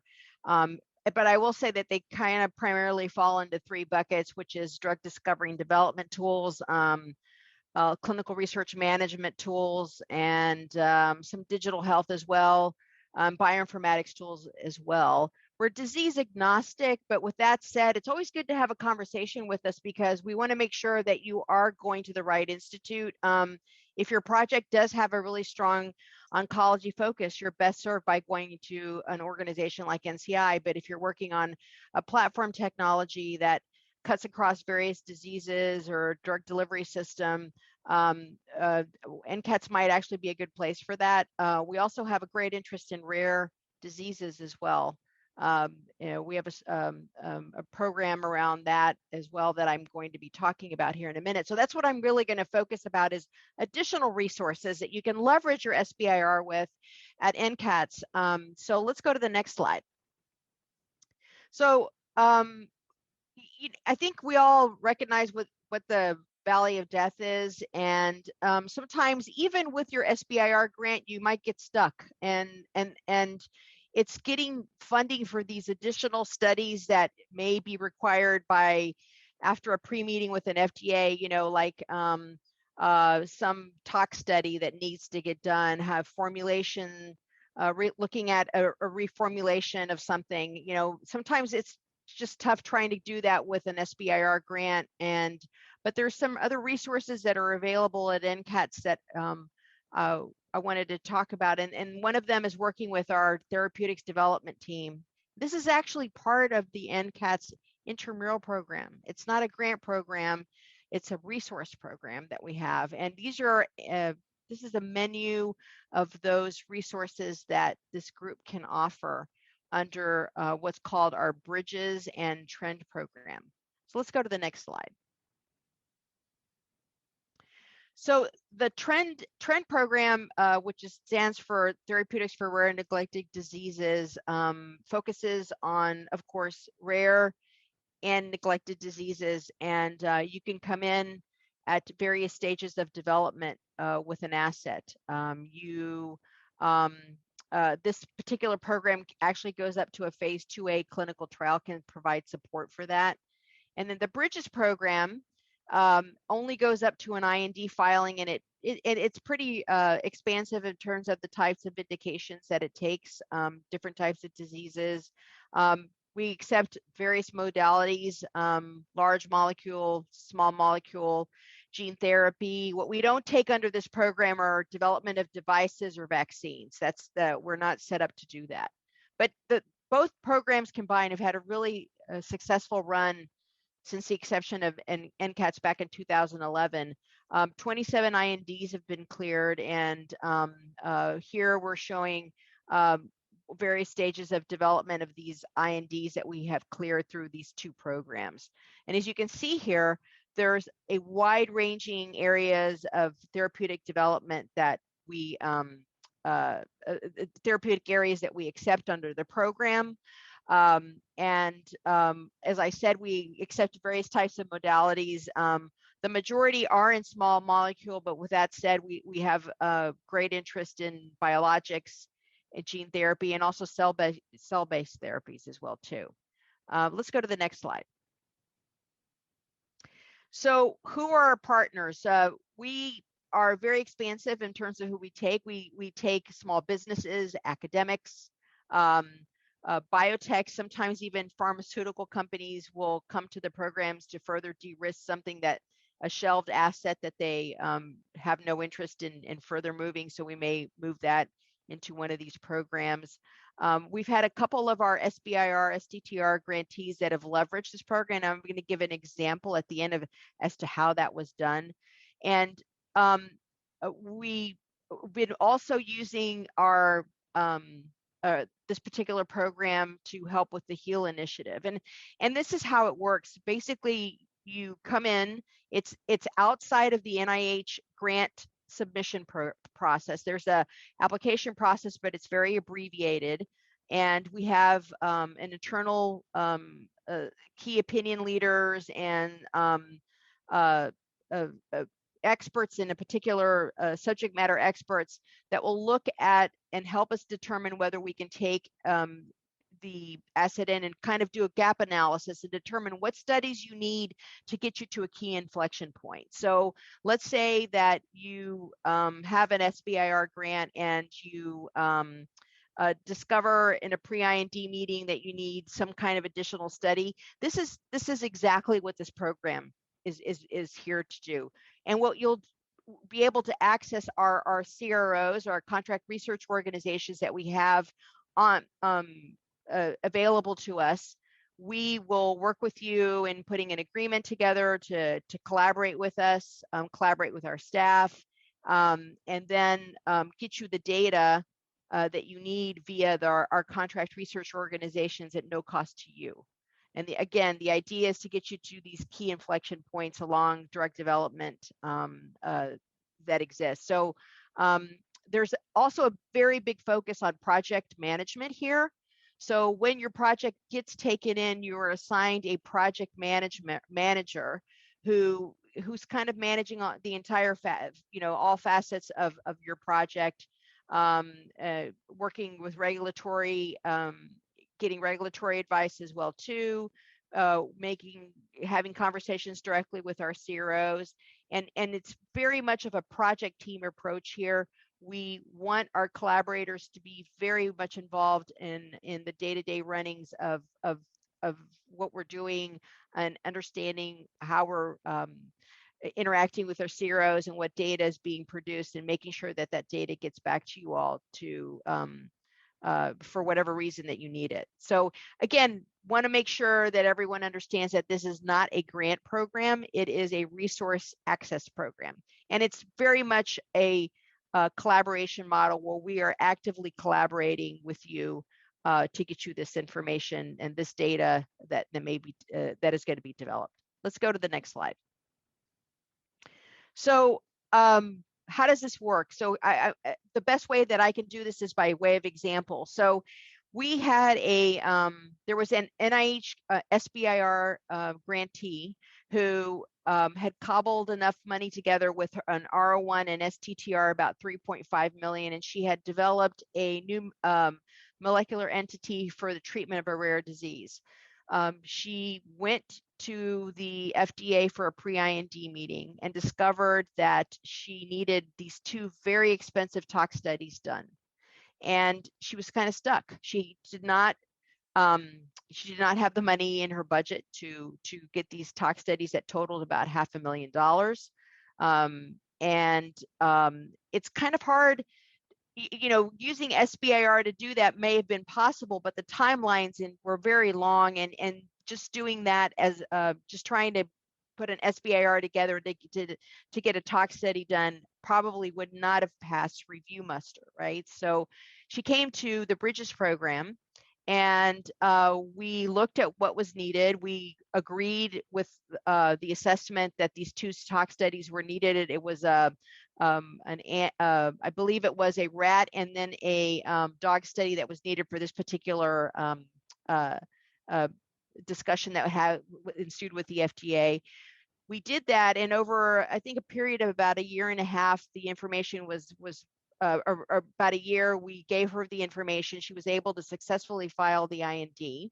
And as a result of filing that successful, that IND, she was able to raise for the company about $50 million in VC Series A funding. So this is an example of how you could leverage this resource that we have at NCATS with your SBIR, or perhaps with your other NIH funding that you have in an academic setting. Because as I said, we not only accept SBIR companies, but we also accept academic investigators that are moving some asset along at development. So I think with that, let's go to the next slide. Yeah, and here is some information on how to access these programs.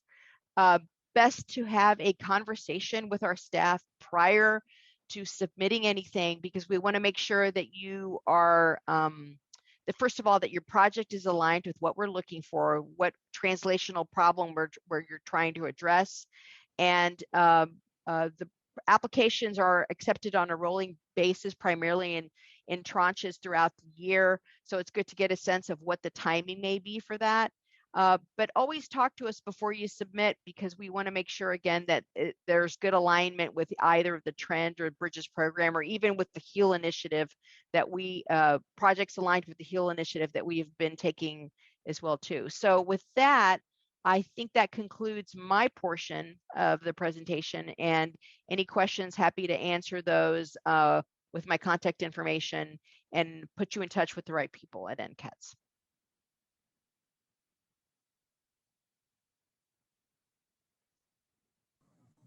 All right, thank you so much, Lili, for that wonderful and very thorough presentation. So we actually have about 8 minutes until our next break. This never happens, but I believe since we have some extra time, we have the opportunity to answer a few questions.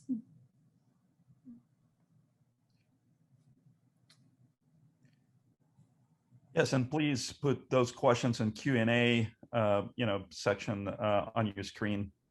And while we're waiting for people to do that, let me ask. Oh, yeah, we already got a question. How can we get the slides that were presented? Okay, so Ariane, you want to answer, or Stephanie? Yes, I can answer that. So to answer the question, yes, so we are recording this conference, so it should be available to view after it's done. And also I will be sending out a PDF copy of all of the speakers' slides from today, as well as Eugene's slides from his presentation this afternoon. So all attendees will be getting that after the conference is over. Fantastic. The next question is from Nancy Gua. Is AAP over this year? That is a good question, Nancy. So it really depends on which AAP you're talking about, because as you probably heard from Dr. Kruchinin, NIAID has their own version, but the AAP, the NIH-wide version, That one has another application period open this, NCI, yes. Yeah. So NCI participates in the main applicant assistance program through NIH. The next due date is going to be sometime in September for a targeted January 2022 grant deadline. Fantastic. This is great. I actually have one question. I don't know who would like to answer that. There was at one point their solicitation from NIH regarding TABA that can now be requested after their proposal submission. In the past, it was only be possible to get TABA funding if you did it at the time of submission. Is there a limitation on the type of the institutes that are practicing that new way of TABA? Yes, so I can answer that question. So that there is a NOC that is specifically for admin supplements to go towards TABA activities. So not all of the institutes participate in this FOA. I can put the link in, I can send that link out afterwards, but you do want to check that NOC just to make sure that your institute participates in that. Otherwise, you will want to make sure you request your TABA at the time of application, or there's the other option, you can participate in the NIH Central TABA programs. Currently, we offer the TABA Needs Assessment Program, which Stephanie touched on in her presentation, but that's available to anybody who's had an active phase 1 award in the past 2 years. Okay, we have one more question. Will NHLBI issue phase 2B in 2021, reissue of HL 19017? Yes, so this is a question for me, and I've been hearing a lot about this. So the answer is, I can tell you almost 99% certain, with almost 99% certainty that we will be reissuing it. So I just presented the renewal at the NHLBI Council. We have to get council to agree to it. I'm anticipating no issues, but I should be finding out any day now if it was approved. And once I get news of that, we are hoping to release the new FOA sometime in maybe August or September, and we're hoping to have the new due date be this winter. So it's not going to be in July like it normally is. Fantastic. I think we don't have any more questions, and we still have a couple of minutes. So we got more questions. Fantastic. I'm not quite sure what the question from Hongda Kim, it just says for NIGMS, but did not really elaborate what for NIGMS. Could you elaborate a little bit more in that section?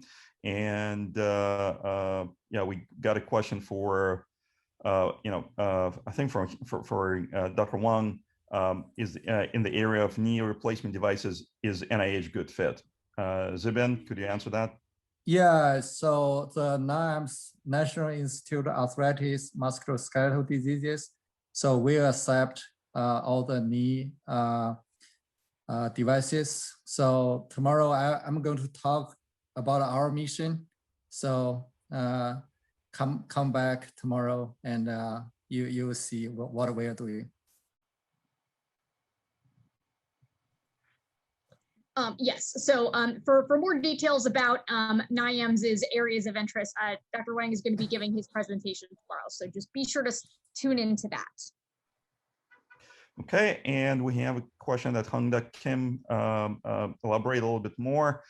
Is this possible to get support for Omics Education Fund for MPH student using Omics? All right, Dr. Krepkiy, I see you're still on. Would you be able to answer this question?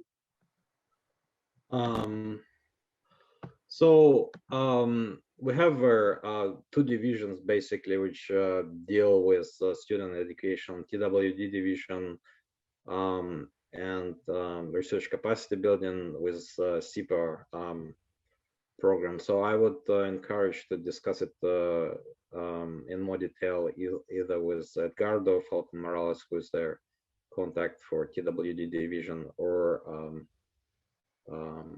Tony Beck, who runs SBIR program, to get more details on their program requirement and expectation. Fantastic. And we have, I think, the last question. We get 1 minute. as NCCIH participating on STTR and SBIR for natural products projects? That's a really good question. So although NCCIH is not participating in this conference, natural products focused proposals are within their mission space. And Michelle, if you would like me to connect you with my colleague, Dr. Murad Sabri, I will be happy to do so. She manages the SBIR portfolio at NCCIH. Fantastic. I think that's pretty much all the time that we had. Oh, yep, that was it. Thank you. Yeah, it's all the time that we had. It's 1:40. Perfect timing. All right. Well, thank you, everyone. Thank you so much to our speakers for taking the time to share their expertise with everyone. And we are going to have a 15-minute break.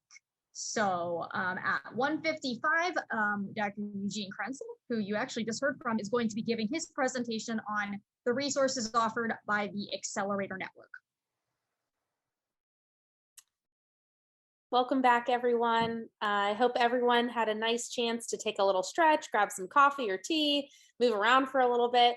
We have another great session for you to kind of wrap up for the speaking part of today. And so with that, it's my pleasure now to introduce Dr. Eugene Krentsel, who is Chief Scientific Officer and Vice President for Strategic Partnerships and Alliances at XLerateHealth, a healthcare-focused early-stage startup accelerator and an MPI of the XLerator Network, an NIGMS-sponsored technology transfer acceleration hub for the Southeast IDEA region.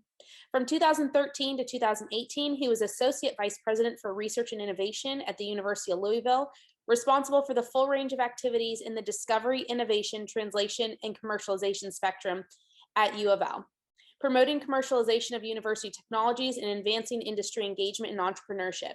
Eugene, thanks for joining us today and welcome on. Thank you so much, Ariane. Really appreciate it. Stephanie, slides, please.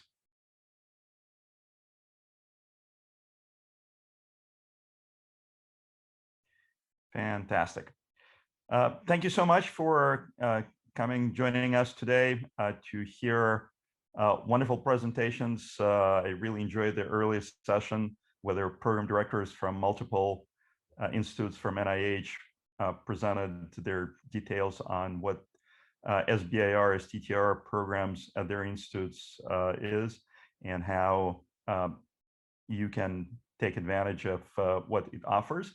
And I would like to talk a little bit about what the Accelerator Network is as a part of NIGMS network of hubs, technology transfer acceleration hubs established a few years ago across all the IDEA states, and what kind of services are available that we provide to researchers, faculty members, students, and others who are interested in taking advantage of what non-dilutive funding is about, and NIH is the biggest source of that funding for our constituents.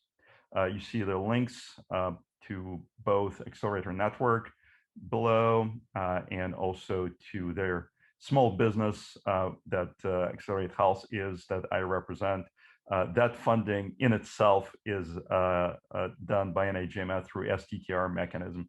So we're funded through that. Next slide, please. Here is a map of all their regions that are covered by support from Tech Transfer Acceleration Hub program by NIGMS. Their yellow or orange color is our Southeast hub called Accelerator Network, and it incorporates 6 states in Puerto Rico, Louisiana, Arkansas, Mississippi, Kentucky, West Virginia, South Carolina, and as I mentioned, Puerto Rico. But there are 3 sister hubs that are also represented on this map. Central, they're called Sharp Hub, Western Hub called Ascend, and Northeastern Hub called Driven. And you can see that it represents the total of 24 states and territories in the country that are extending from Alaska and Hawaii all the way to Puerto Rico. So spanning a huge number of time zones and territories, and addressing needs of researchers in states that NIH wants to help get its fair share of research funding and also help with getting technologies that are developed at the institutions in those states to be commercialized and help improve human health. Next slide, please. A few words about the small business behind all of this, XLerateHealth. And XLerateHealth is a healthcare accelerator. It was founded in 2012, started operation in 2013. Here's a picture of some of our staff and people who are involved, our advisors and coaches and mentors that are helping small businesses, startups, using Steve Blank's Lean Startup methodology to get their technologies to commercialization. Our ultimate goal is to help cultivate and grow the healthcare innovations that are coming in from the institutions in Midwest and Southeast, and not only from academic institutions, but also from community entrepreneurs. And also, we are running it through multiple programs. One is a bootcamp program where we run 12-week intense bootcamp program that now has become virtual, but because of COVID, but in the past was in person. And we have our main operation in Louisville, Kentucky, with a satellite office and operation in Flint, Michigan. We are using a large number of mentors and subject matter experts nationwide to help mentor and coach their participants. Next slide, please. So when we started building that network in our region, XLerateHealth has partnered with a wonderful constellation of 25 academic institutions across those 6 states in Puerto Rico. University of Kentucky is our lead academic partner in this STTR project, but you can see that there is a list of institutions in each of those states and territories that we are working with, and it's a very broad spectrum of those academic institutions, anything from there are one institutions like University of Louisville, University of Kentucky, University of Arkansas, and so on, West Virginia University, to some of the regional universities, to HBCUs like Jackson State and Benedict and Southern in Louisiana, to Hispanic serving institutions in Puerto Rico. And we'll talk about their importance of diversity and equity in what we do. Next slide, please. So a few words about our vision when we started embarking on that effort of creating that accelerator network. So we wanted to bridge the divide between wonderful ideas that are coming from academics and the marketplace by connecting them with various resources, leveraging different partners in that process, and bringing unique expertise assets across all the participating entities in our region, not only from what we have as our accelerator, but also our partners of our partners, their ecosystem partners of all their participating institutions that can be leveraged to go across the whole network, the whole territory, and fill the gaps that we identified as major barriers to efficient commercialization at those academic institutions that are participating. Provide various resources, education, business networks to build and sustain their culture of entrepreneurship across our whole region. So we are building both physical and online hub. We created and continue to create curriculum based on best practices, deliver direct training, and also train the trainer to help generate more impact through those trained as trainers by us to do it at their own institutions, and use valuable programming and tools that we'll discuss in a few minutes. Next slide, please. Okay, so our strategic goals for the hub are in line with the expectations from NIH and NIGMS for their whole program. And it is in the first place to increase the identification and commercialization of those ideas that are commercializable, so to speak, inventions and research, to increase the amount of both non-dilutive funding through SBIR, STTR mechanism in the first place, but also angel and VC funding to researchers and startup founders. There are important pieces how you increase the density and engagement of those nodes in our system. And one of their mechanisms that we're utilizing in that is working in each of our states that we work with. We have a state lead institution that helps us coordinate and provide additional services to all institutions in that state. So the role of those state leads is very important. And increase the number of both technologies commercialized and programming and services that are available to underserved and underrepresented groups. Next slide, please. So those are 5 main categories of the type of efforts that we have across the whole network. One group is various entrepreneurial programs and training. As I mentioned, our boot camps that we're doing at XLerateHealth, and this is more for companies that are already at a level that they're able to scale. So it is already established businesses. There are other programs. We ran Launch It jointly with the University of Louisville, one of their participants in our constellation of the universities, and expanded that program from just that university across the whole network. Is for earliest stages. So is FFMI, fast-paced program that we're partnered with University of Michigan to expand across the whole network.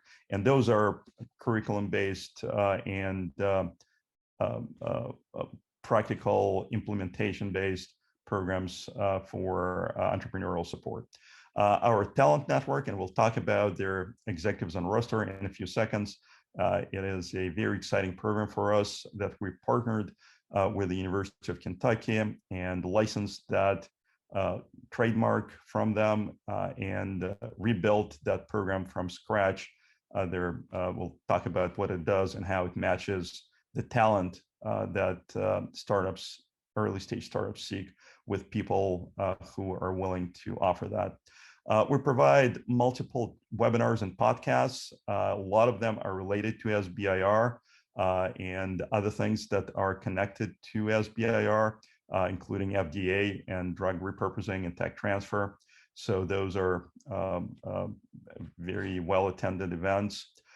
We have a couple of the programs that we run. One is Ideas to Products. We'll talk about this in a second. It's a small proof of concept program that was funded through administrative supplement by NIGMS. And we'll talk about the impact of that. And also one-on-one SBIR support cohorts that we're now in our 4th cohort. Again, we'll talk about this in a second. And diversity programs in Reach and Trust and Engage that are focused on HBCUs, Hispanic serving institutions, and female entrepreneurs. And we'll go into the detail in a second. Next slide, please.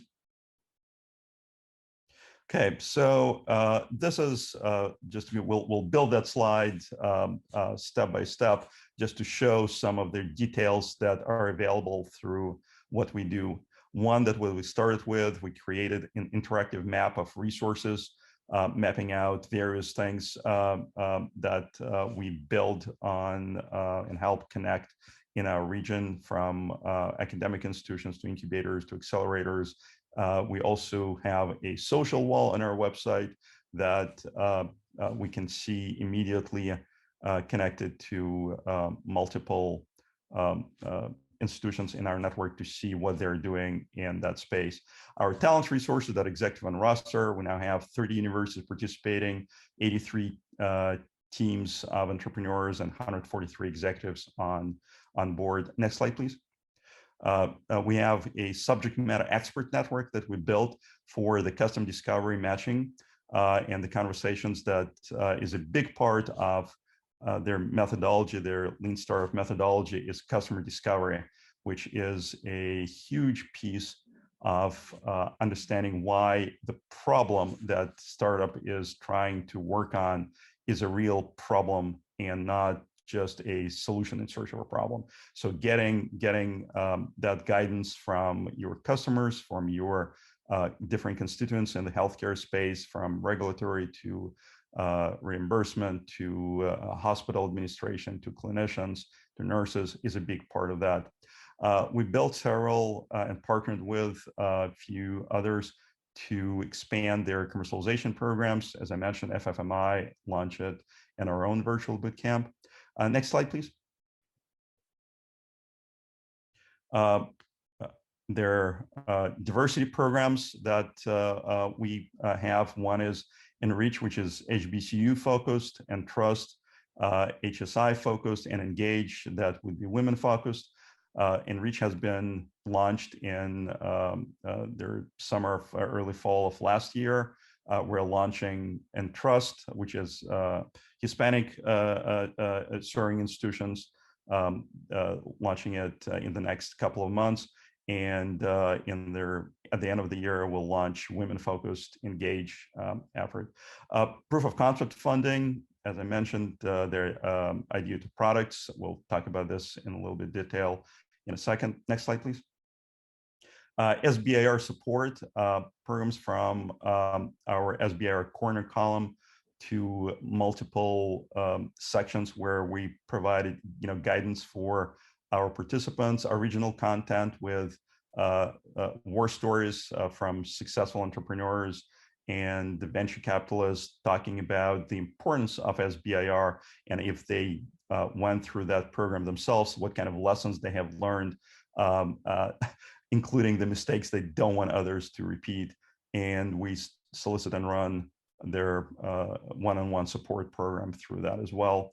And you just saw there popped up on their lower right end of the screen pictures of the cohorts that went through. We'll talk about this in a second.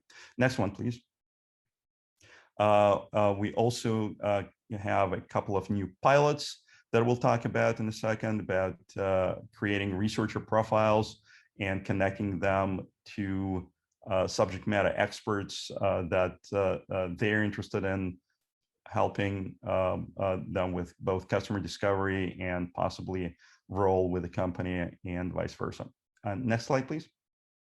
Yes, and this is our HAPPY initiative with healthcare ecosystem partner development that we're working with each of our universities in the network to build that connection that would be able to scale across the whole network. Next one, please. That is another program that is coming in about a month and a half.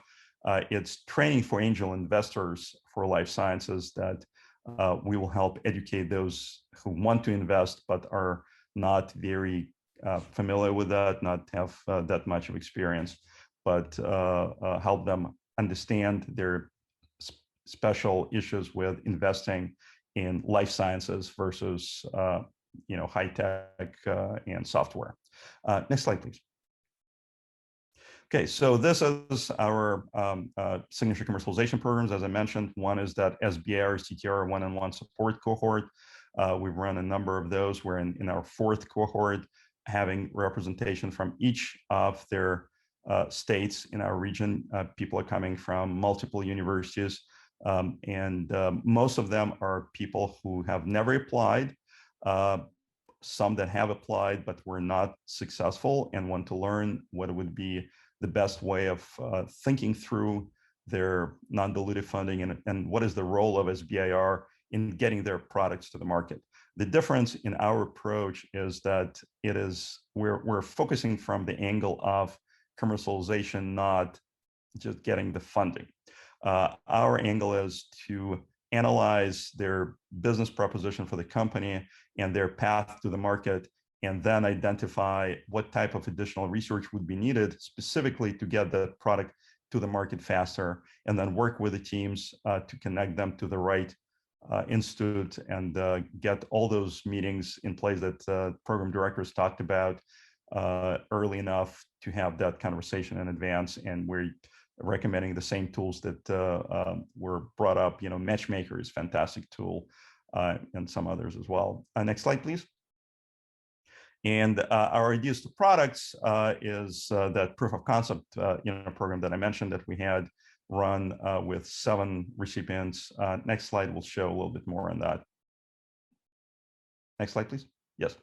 So thanks to NIGMS providing us with administrative supplement for this pilot program. We solicited applications. We got 55 pre-applications, chose 10 finalists that were invited to submit full proposal and make a live presentation in front of our external advisory committee that consists of a number of industry representatives from multiple groups, from small businesses and entrepreneurs that were successful in commercializing technology themselves, to representatives of large biotech, to big pharma, to medical devices companies, to tech transfer expertise from outside of our region to get fresh eye on that, investors. So very valuable advisory committee.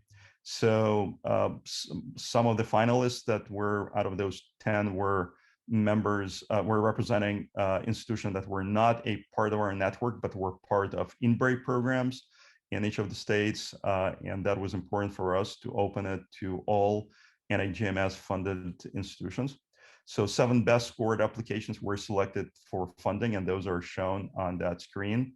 And we have continuous engagement and mentorship for all awardees.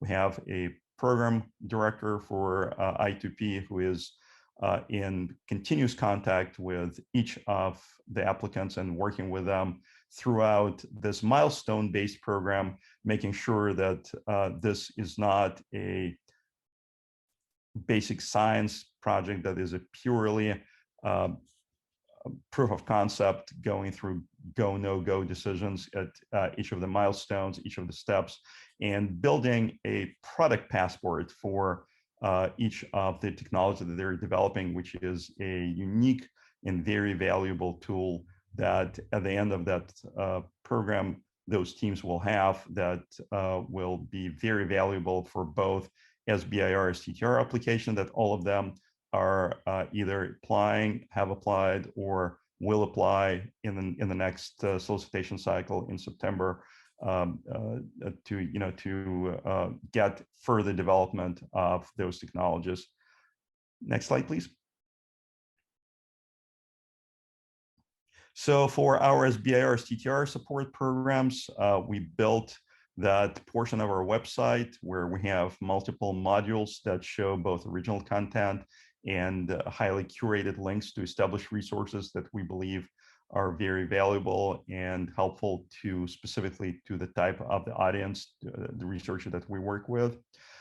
We run that column sharing thoughts and experiences about various aspects of SBIR program and some of the tidbits of individual experiences on reviewing those proposals and lessons learned from that. And also those, as I mentioned, those cohorts that we run every 4 months that are tied to and timed to end right before their application deadline for the omnibus solicitation at NIH SBIRs. We start with application and assessment for acceptance of anywhere from 5 to 6 to 8 researchers and founders each cycle to prep them for NIH submission. And we go and work with them for 10 to 12 weeks, analyzing their funding space, figuring out what their path to the market is, reviewing the competitors and similar companies that have been funded lately, both by private capital and by SBIR programs, understanding the differentiator that they would have, would go and identify specific funding announcement, be it an omnibus or targeted solicitation at one of the institutes.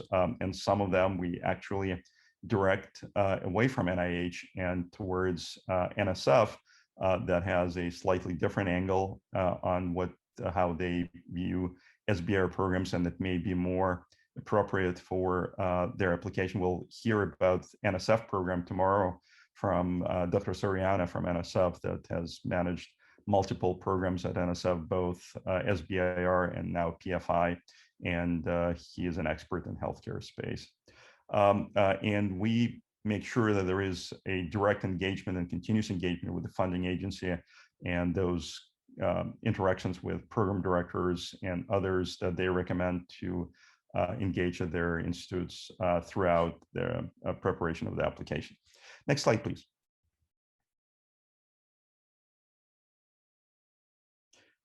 Okay, so executives and roster, as I mentioned, this is our new initiative. We reimagined and rebuilt an improved platform and service based on user input. It's now all in-house built, very customized platform. We started getting new university members on board in February. We have MOUs with 2 of our sister hubs to create access for their institutions to go into this tool and recruit new executives.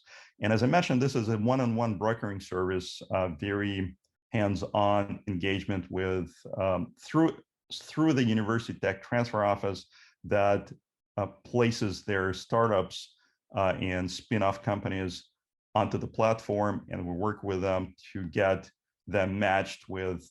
There are 3 different kinds of executives. One type is managing team executives, those that stay with the company for a significant period of time and play the roles. Sometimes the company is seeking a CEO. Sometimes it's either full-time or part-time CFO, CMO, and others C-suite office management team members.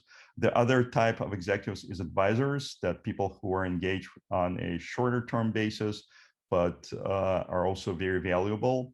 And the third time that is particularly relevant to SBIR programs is a possibility where someone can be brought in with the right expertise who would be able and willing to serve as a PI on an SBIR grant, as we know that outside of NIH STTR programs, there is a requirement for the PI to be employed at least 51% by the company, and not every startup team has someone on their team that is able to leave an academic institution and do that.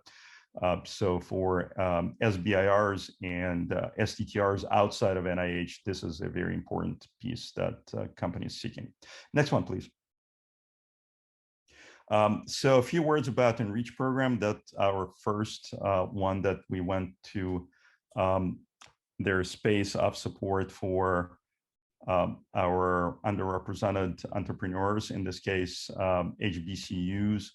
And the program is called Engaging Researchers and Innovators for Commercialization at HBCUs. And it's a pre-accelerator program harvesting innovation. It is done by our partnership between our Accelerator Network members, XLerateHealth itself, but led by Jackson State University, which is an HBCU in the state of Mississippi. Now the program is offered across all HBCUs, and also with the support from Office of Technology Commercialization at the University of Kentucky, our lead academic partner. And the goal of that program is education centered around various issues of tech transfer, how to think through the lean startup mindset, how to think about growing a sustainable business. And it is essentially, it's an idea acceleration rather than a technology acceleration. So it's in earliest stage. And we got 2 cohorts now that went successfully through that program that was managed by Jackson State, and both students and faculty members at those institutions participated. Next one, please.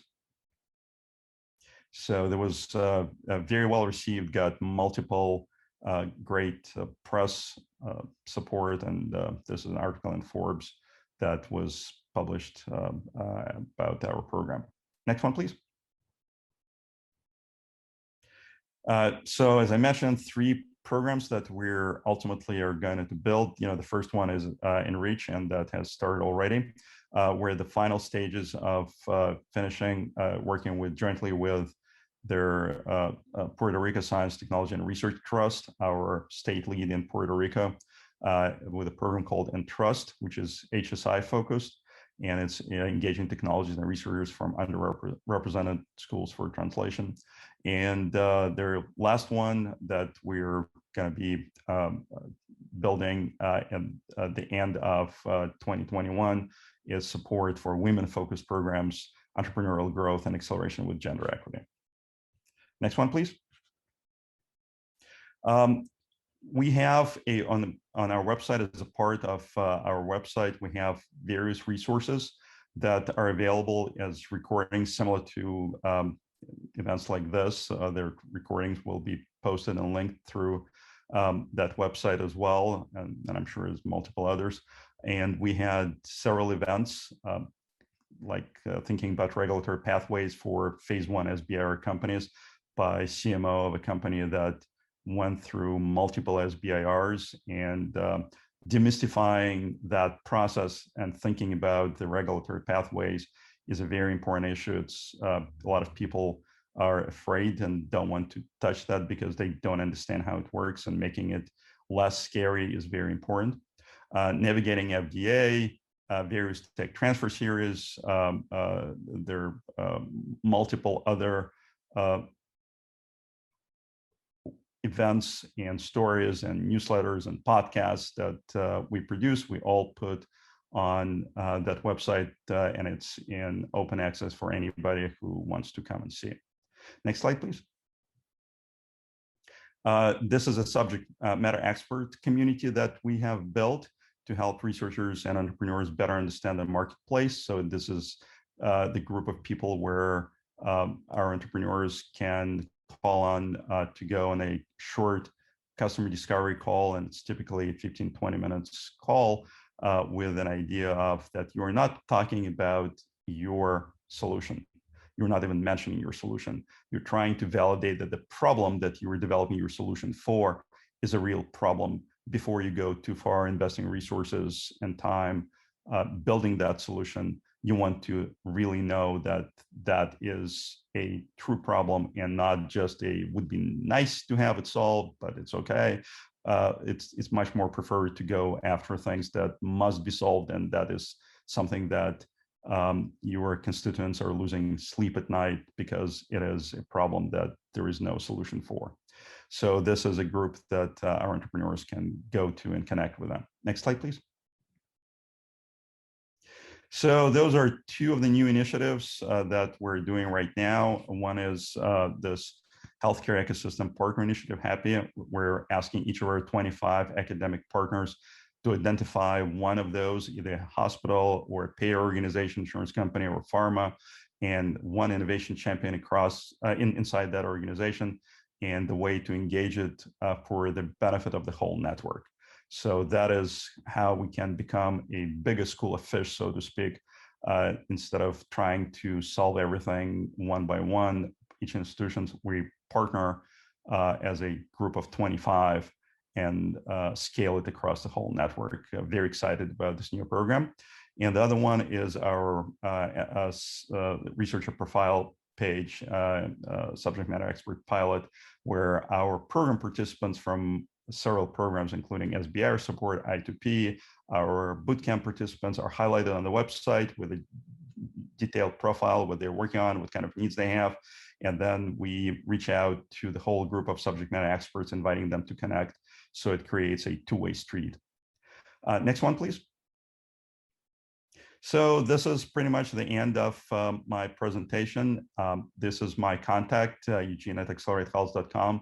Feel free to reach out to me at any point. And if you want to go and peruse our website, XLeratorNetwork.com, please feel free to do that. A lot of useful materials. And it is not limited to access on that to entrepreneurs from our region. Anybody can go and seek information and seek resources that are available there. Thank you.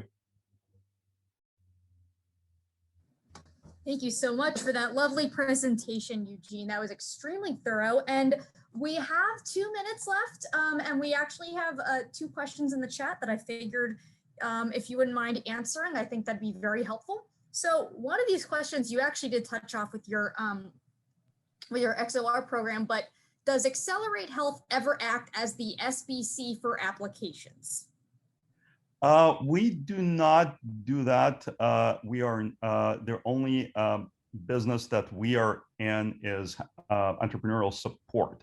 What we do as an SBC for applications is in this this grant that is funding our network, where we are the SBC for application, where the funding mechanism by NIH was through STTR mechanism, where we are serving as SBC in the application of building this network. But I presume that the question is more in terms of their research technology being a part for SBIR or STTR.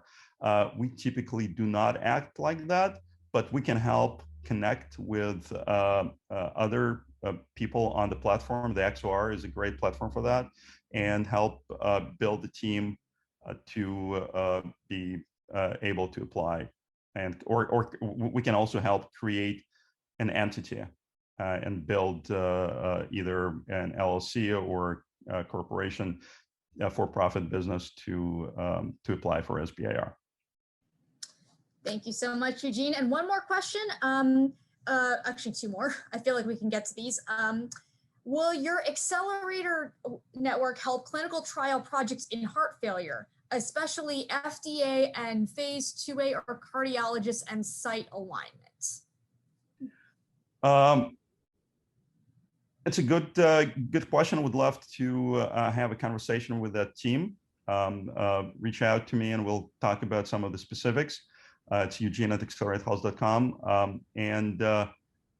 One of the things that I would also encourage you to talk when you think about your clinical trials and you think about your FDA pathways and all of that, talk with seed office at NIH. Stephanie Fertig had that presentation on.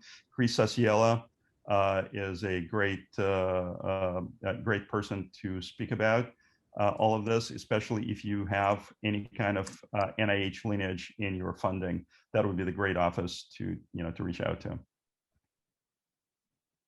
Great. And then one last question we have, Eugene, is there a similar organization in California? Not necessarily the same, but California has several participants in the proof of concept network by NIH, and NCAI, National Center for Accelerating Innovation, is in California with multiple institutions involved.